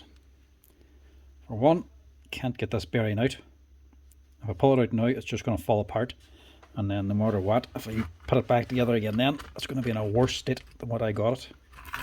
So I don't want to pull it out unless I have a replacement, and I don't have a replacement. Mine are all bigger. Nothing's going to fit inside of this, so for me to change that bearing, I'm going to have to order it on from Milwaukee, which is going to cost a tenner. Then carriage on top of that. That bearing is going to end up costing me around €20 before I put it on. Then just a wee quick clean up on the machine and a bit of labour on it. This could easily be costing €30 or €40 just to change that bearing, which wouldn't be too bad, but it's still not going to be left right because this gearbox housing is still gone.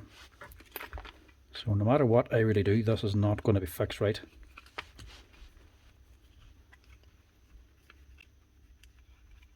So instead of giving it back to him in a worse state, the best thing to do is just give it back to him in the same state. It's just not going to be worth it. Not unless you're going to fix it properly. To fix it right, you have to replace that housing.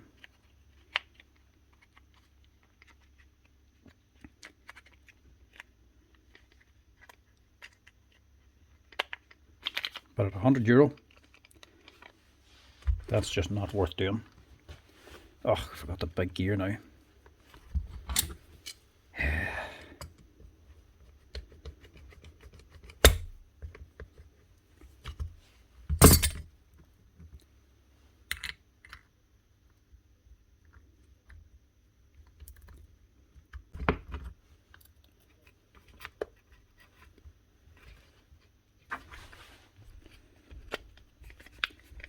At the end of the day, there's not much point in me taking a risk to fix it if the customer doesn't even buy it here. Because like I said before, this shop does not sell or stock Milwaukee. You can't go buy it somewhere else and take it here and expect us to just always fix it. Now if it was a wee bit more less risk, I will go ahead with it. But That one is like this. One other wee thing wrong. I was just going to put it over the top. Plus, still not going to be right with that gearbox. Would have been an impressive video, mind you, if it was actually fixed up and cleaned up and got running right again. That is just not going to be happening with this one.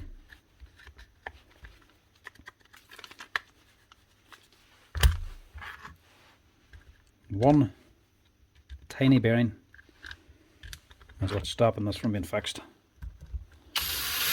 or at least getting a quick fix.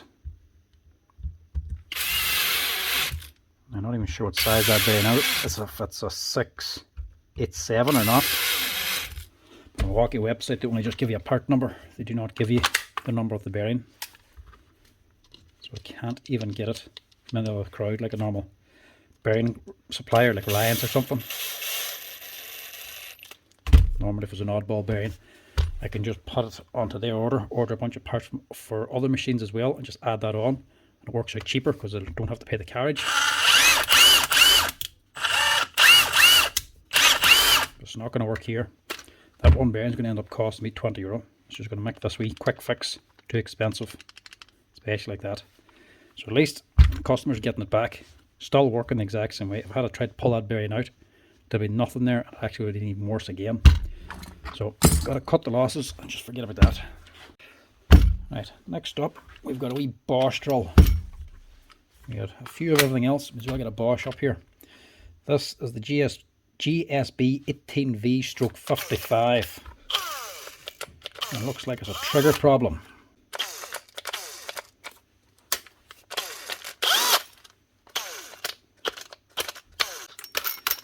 Right, see what we can do with this. Looks like a switch.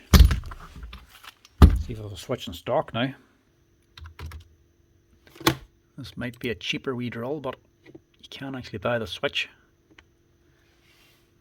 Your gearbox is one piece. You can buy the stator on its own, the rotor on its own. The controller is separate, but so is the switch. I think the switch even comes with a wee forward and reverse lever.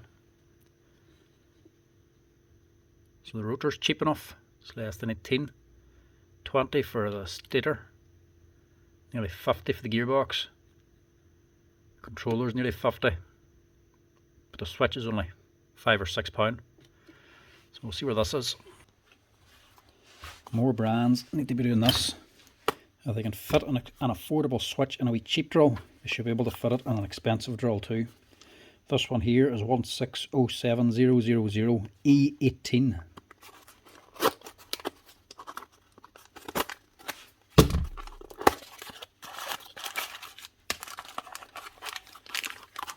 Not even £6. It comes packaged like that too, and with a little forward and reverse lever. That's about the same quality as that little Milwaukee one we've seen, with an even heavier lead. So if Bosch can do it, no reason why Milwaukee can't do it as well.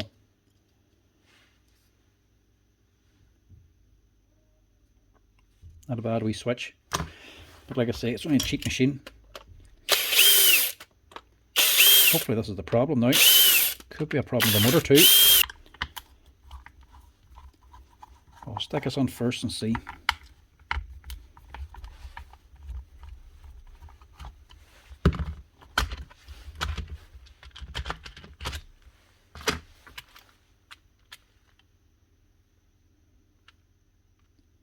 I get a wee quick blow out because it's a bit dusty in here. Now I'm the one calling this thing cheap, but it's not cheap to buy. And it's not high tech. It's fairly basic in here. Especially this board. Pull this out if you can. The board's totally open. These ones do not like the water. Don't be letting these things get wet. Push that wee lever in and just pull. And that gets your switch out. And it's just a simple swap. But I don't mind a cheap drill like this here if you can actually replace parts on it.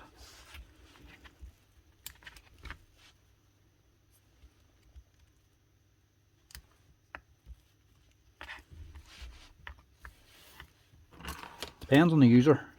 It's heavy stuff is not great. But for lighter stuff, if you're never really putting it under any real load, these things do last, especially if they're not getting wet. But if they're lasting years for you, the main thing that goes is the switch. So you need to be able to replace it as far as I'm concerned. When you can do it for this cheap, that's a good thing. Try to slide that on under the board. It's a bit of a pain. There we go. Your LED wires on there as well. Just try not to move the wiring around too much. And that switch then, just simply push up, hook onto the wee lever for the forward and reverse lever. There's a wee pin on that, make sure that engages.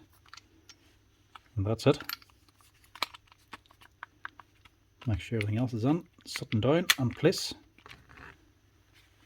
And that should be her. Quick and easy, simple fix, as long as that's all that's wrong with it.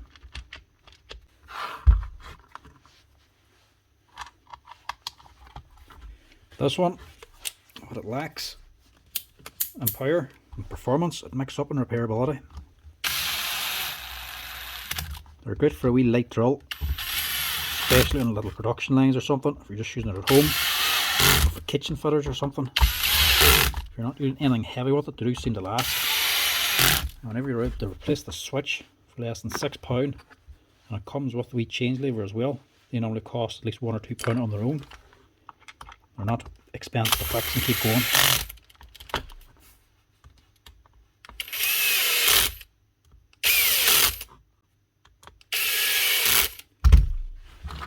And that should be her. Or so we'll find out in a second.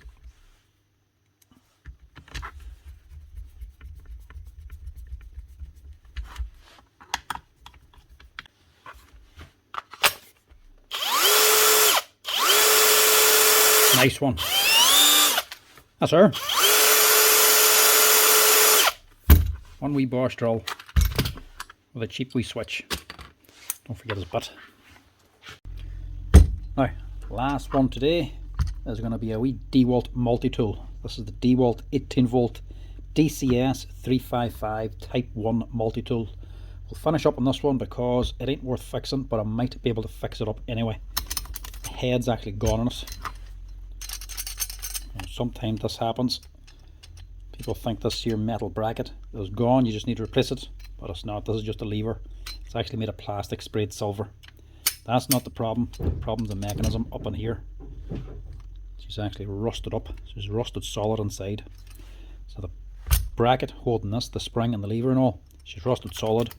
She's not releasing, and this is just too loose. It's actually that tight.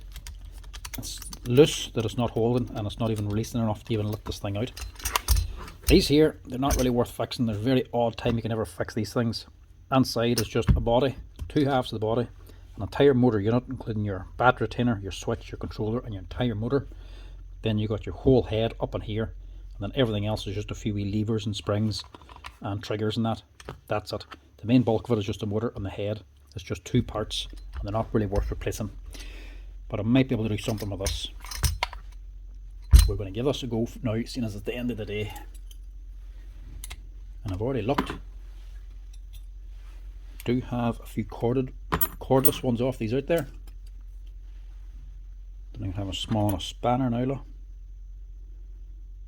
Should have a 5.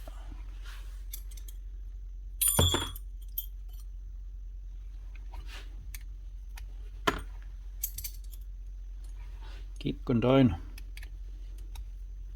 That's a 5.5.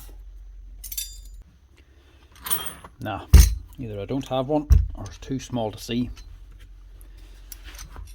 Like I was saying, I have a few of these here scrapped off already out in the container. I was just out looking before I started this, but all the cordless ones are no good because they all have the same problem. The heads are rusted in them too. But I might have a wee workaround here, so I'm going to see if we can do this.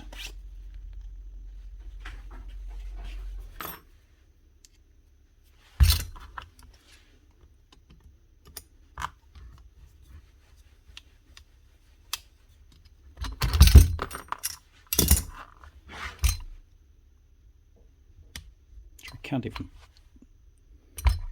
take that out anyway.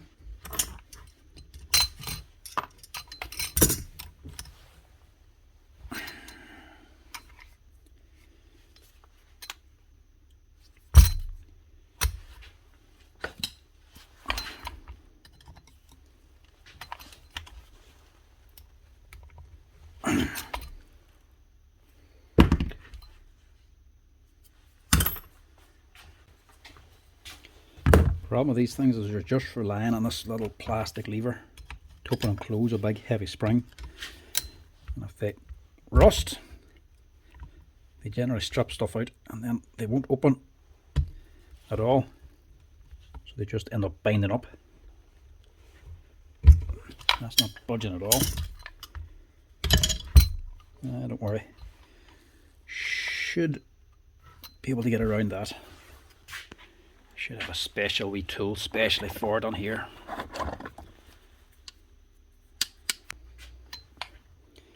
If they won't come off, just cut them off. You only need to take off that much, just so we can open up the body.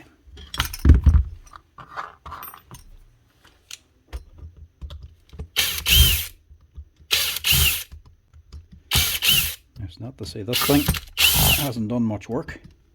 She's a Type 1, this is the original model. I think it's up, I think there's a Type 2 and a Type 11 or 12 now as well. It's clearly worked. What I didn't do was actually test it. I'm just taking this man on his word that it's actually only this head. Yeah. Just want to make sure that motor works.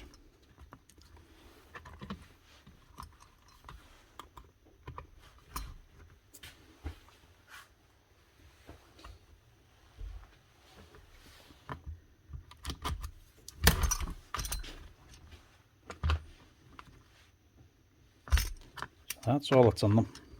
Motor, trigger, little lever, and this whole head.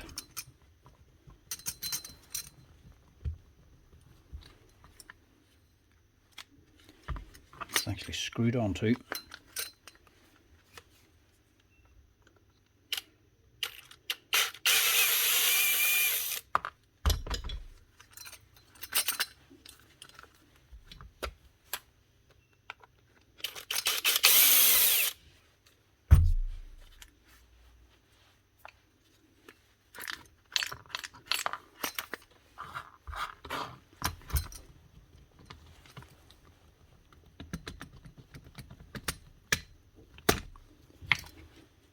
This is what we need.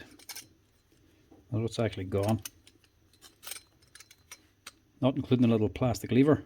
This here is just one piece. Can't buy anything on these separately.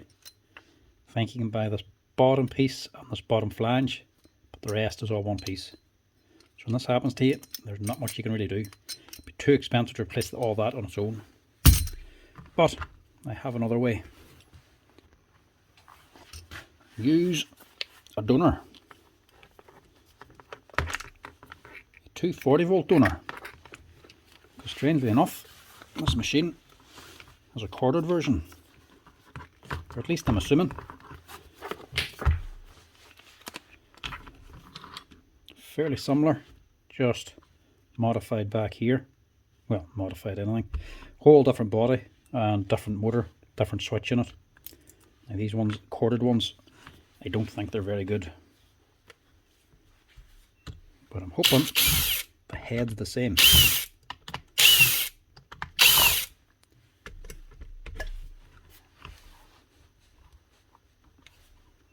No, sure, still need to take that off. Getting too far ahead of myself.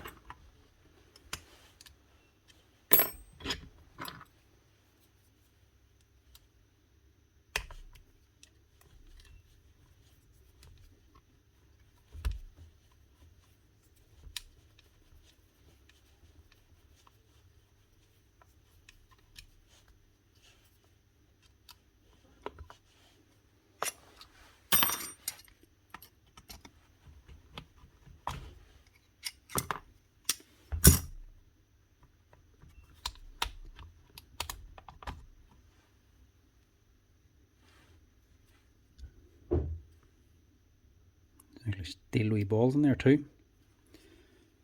Looks metal, but that's only plastic. I thought it was different actually, but it is the same. Keep that.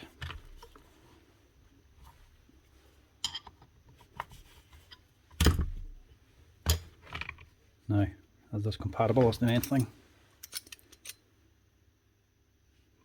Look, I was going to say they've just used the same one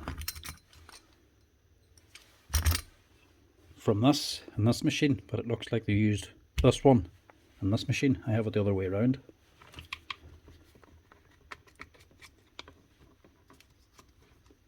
Don't need that. Hopefully this will work.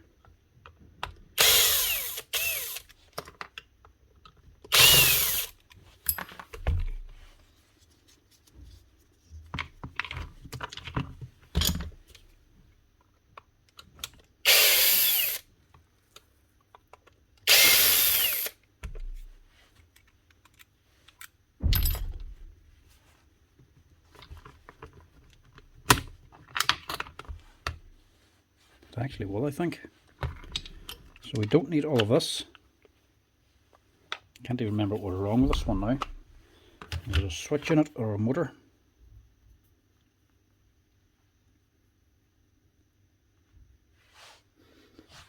Doesn't smell like a motor.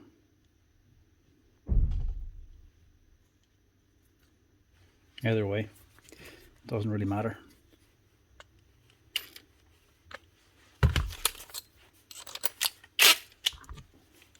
It's of no use to anything else now. Not to say you'd get many of these here and corded machines now, especially 240 volt.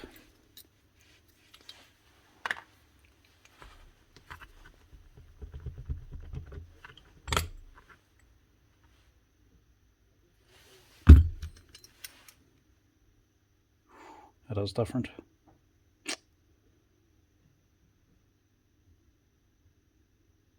Can I make this work? Gee, this is a lot smaller. Same part, just been modified. Look.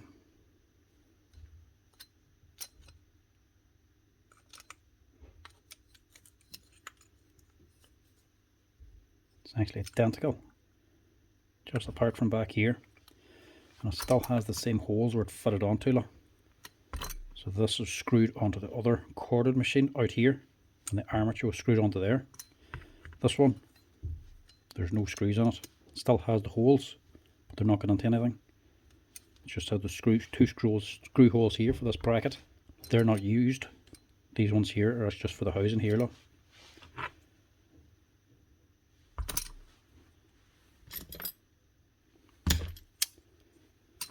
Right. My cunning plan may not work.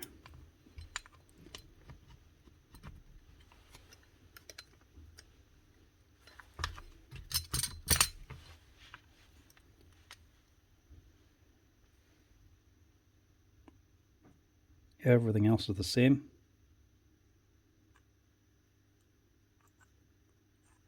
It's just that. As it's just a smidgen too big.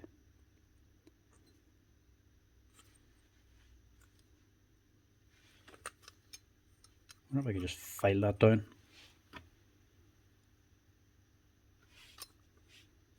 I don't see why not. Filing will be a lot handier, or a lot easier than trying to press this all out. See, that shaft's pressed down through and pressed through this here wee pickle fork. So this is just a bearing in here that's offset, spins along with the motor, and as this going round, the bearing's offset, so it just keeps going back and forth, moving this bar back and forth, which just turns this little head. But that's pressed onto this here metal fork up in here, pressed onto these bearings. It's hard to press that out, especially without damaging anything. I haven't got a chance modifying this. There's nothing else to get in the way. At the end of the day, it just needs to fit on here.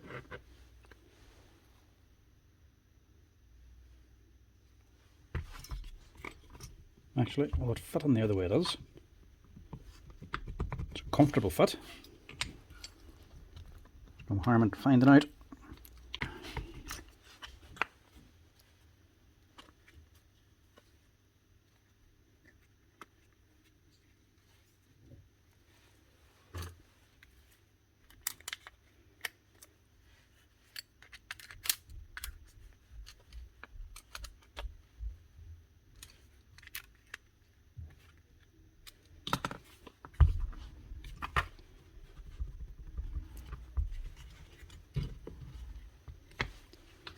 Let's screw it on and see.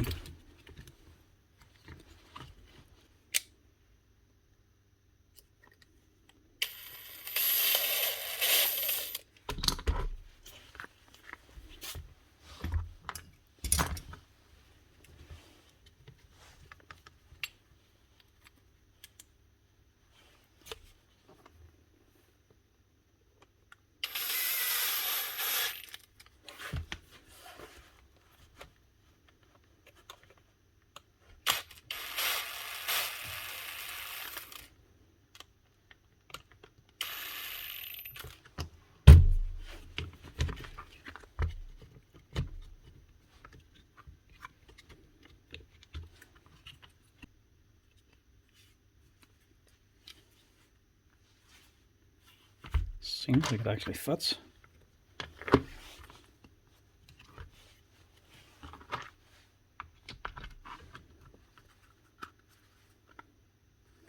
Oh, what? Does that actually fit? It does too. Look at that. Even without modifying it. It's a straight swap.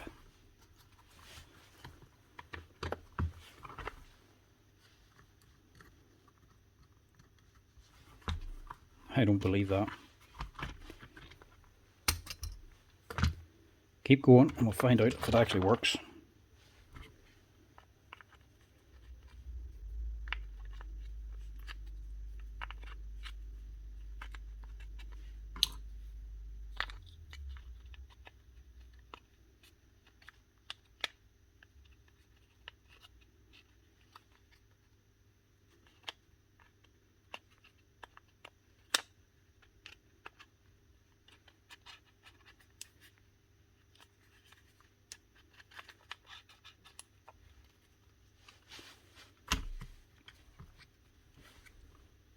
Nothing else in that. Wouldn't mind cleaning this down as well, but I think we'll just get it up and running. It'll be a cheap enough fix at this if it works.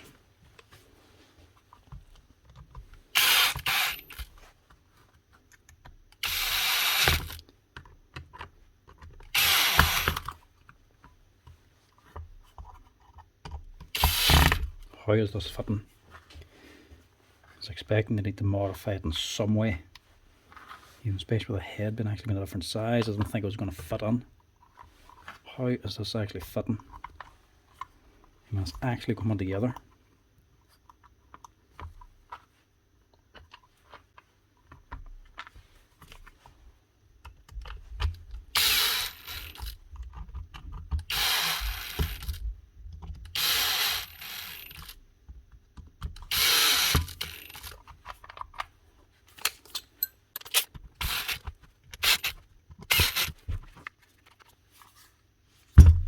Unreal.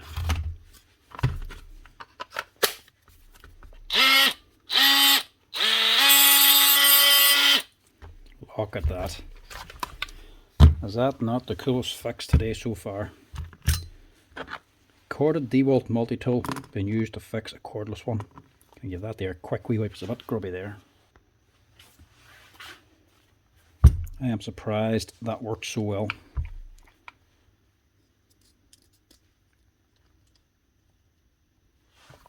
And the most surprising thing about this, just check the breakdown diagrams. They are actually the same part numbers for both of these machines. So they are actually the same head. The difference in diameter here must have been changed from one to the other. So it must have been a type change. So that must have been the original type 1, the type 11 or 12, whatever it is now. Must have had this here one. But they're all the same type number now.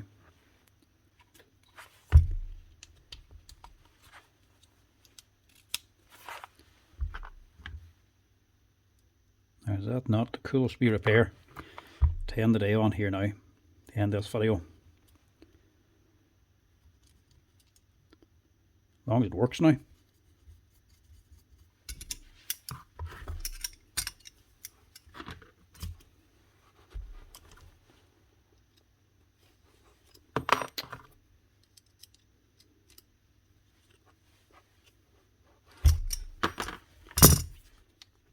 Look at that.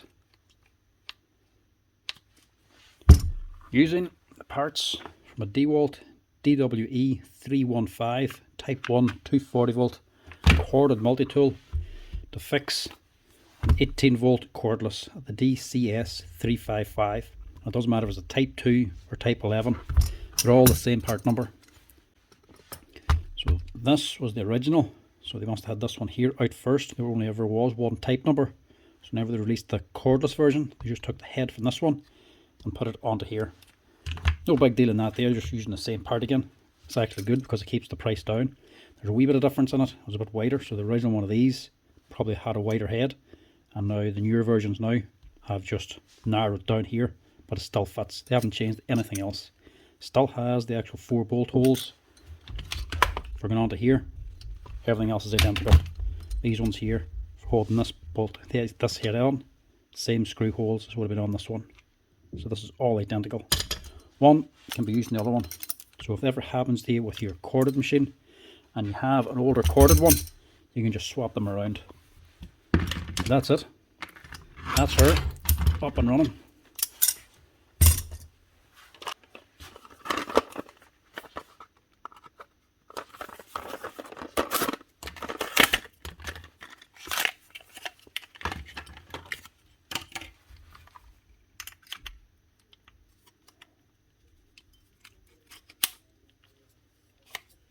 Look at that. This particular model never took the full heads either. You had to use these ones. To be honest, I've never seen these ones break as easily as the Makitas. And she's still a tight fit, mind you, too. That's her. One DeWalt multi-tool up and running again with a second hand head.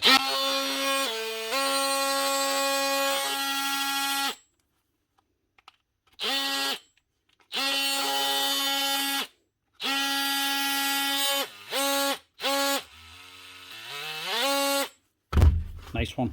That'll keep this man happy, and the boss man, because it gets it fixed for him.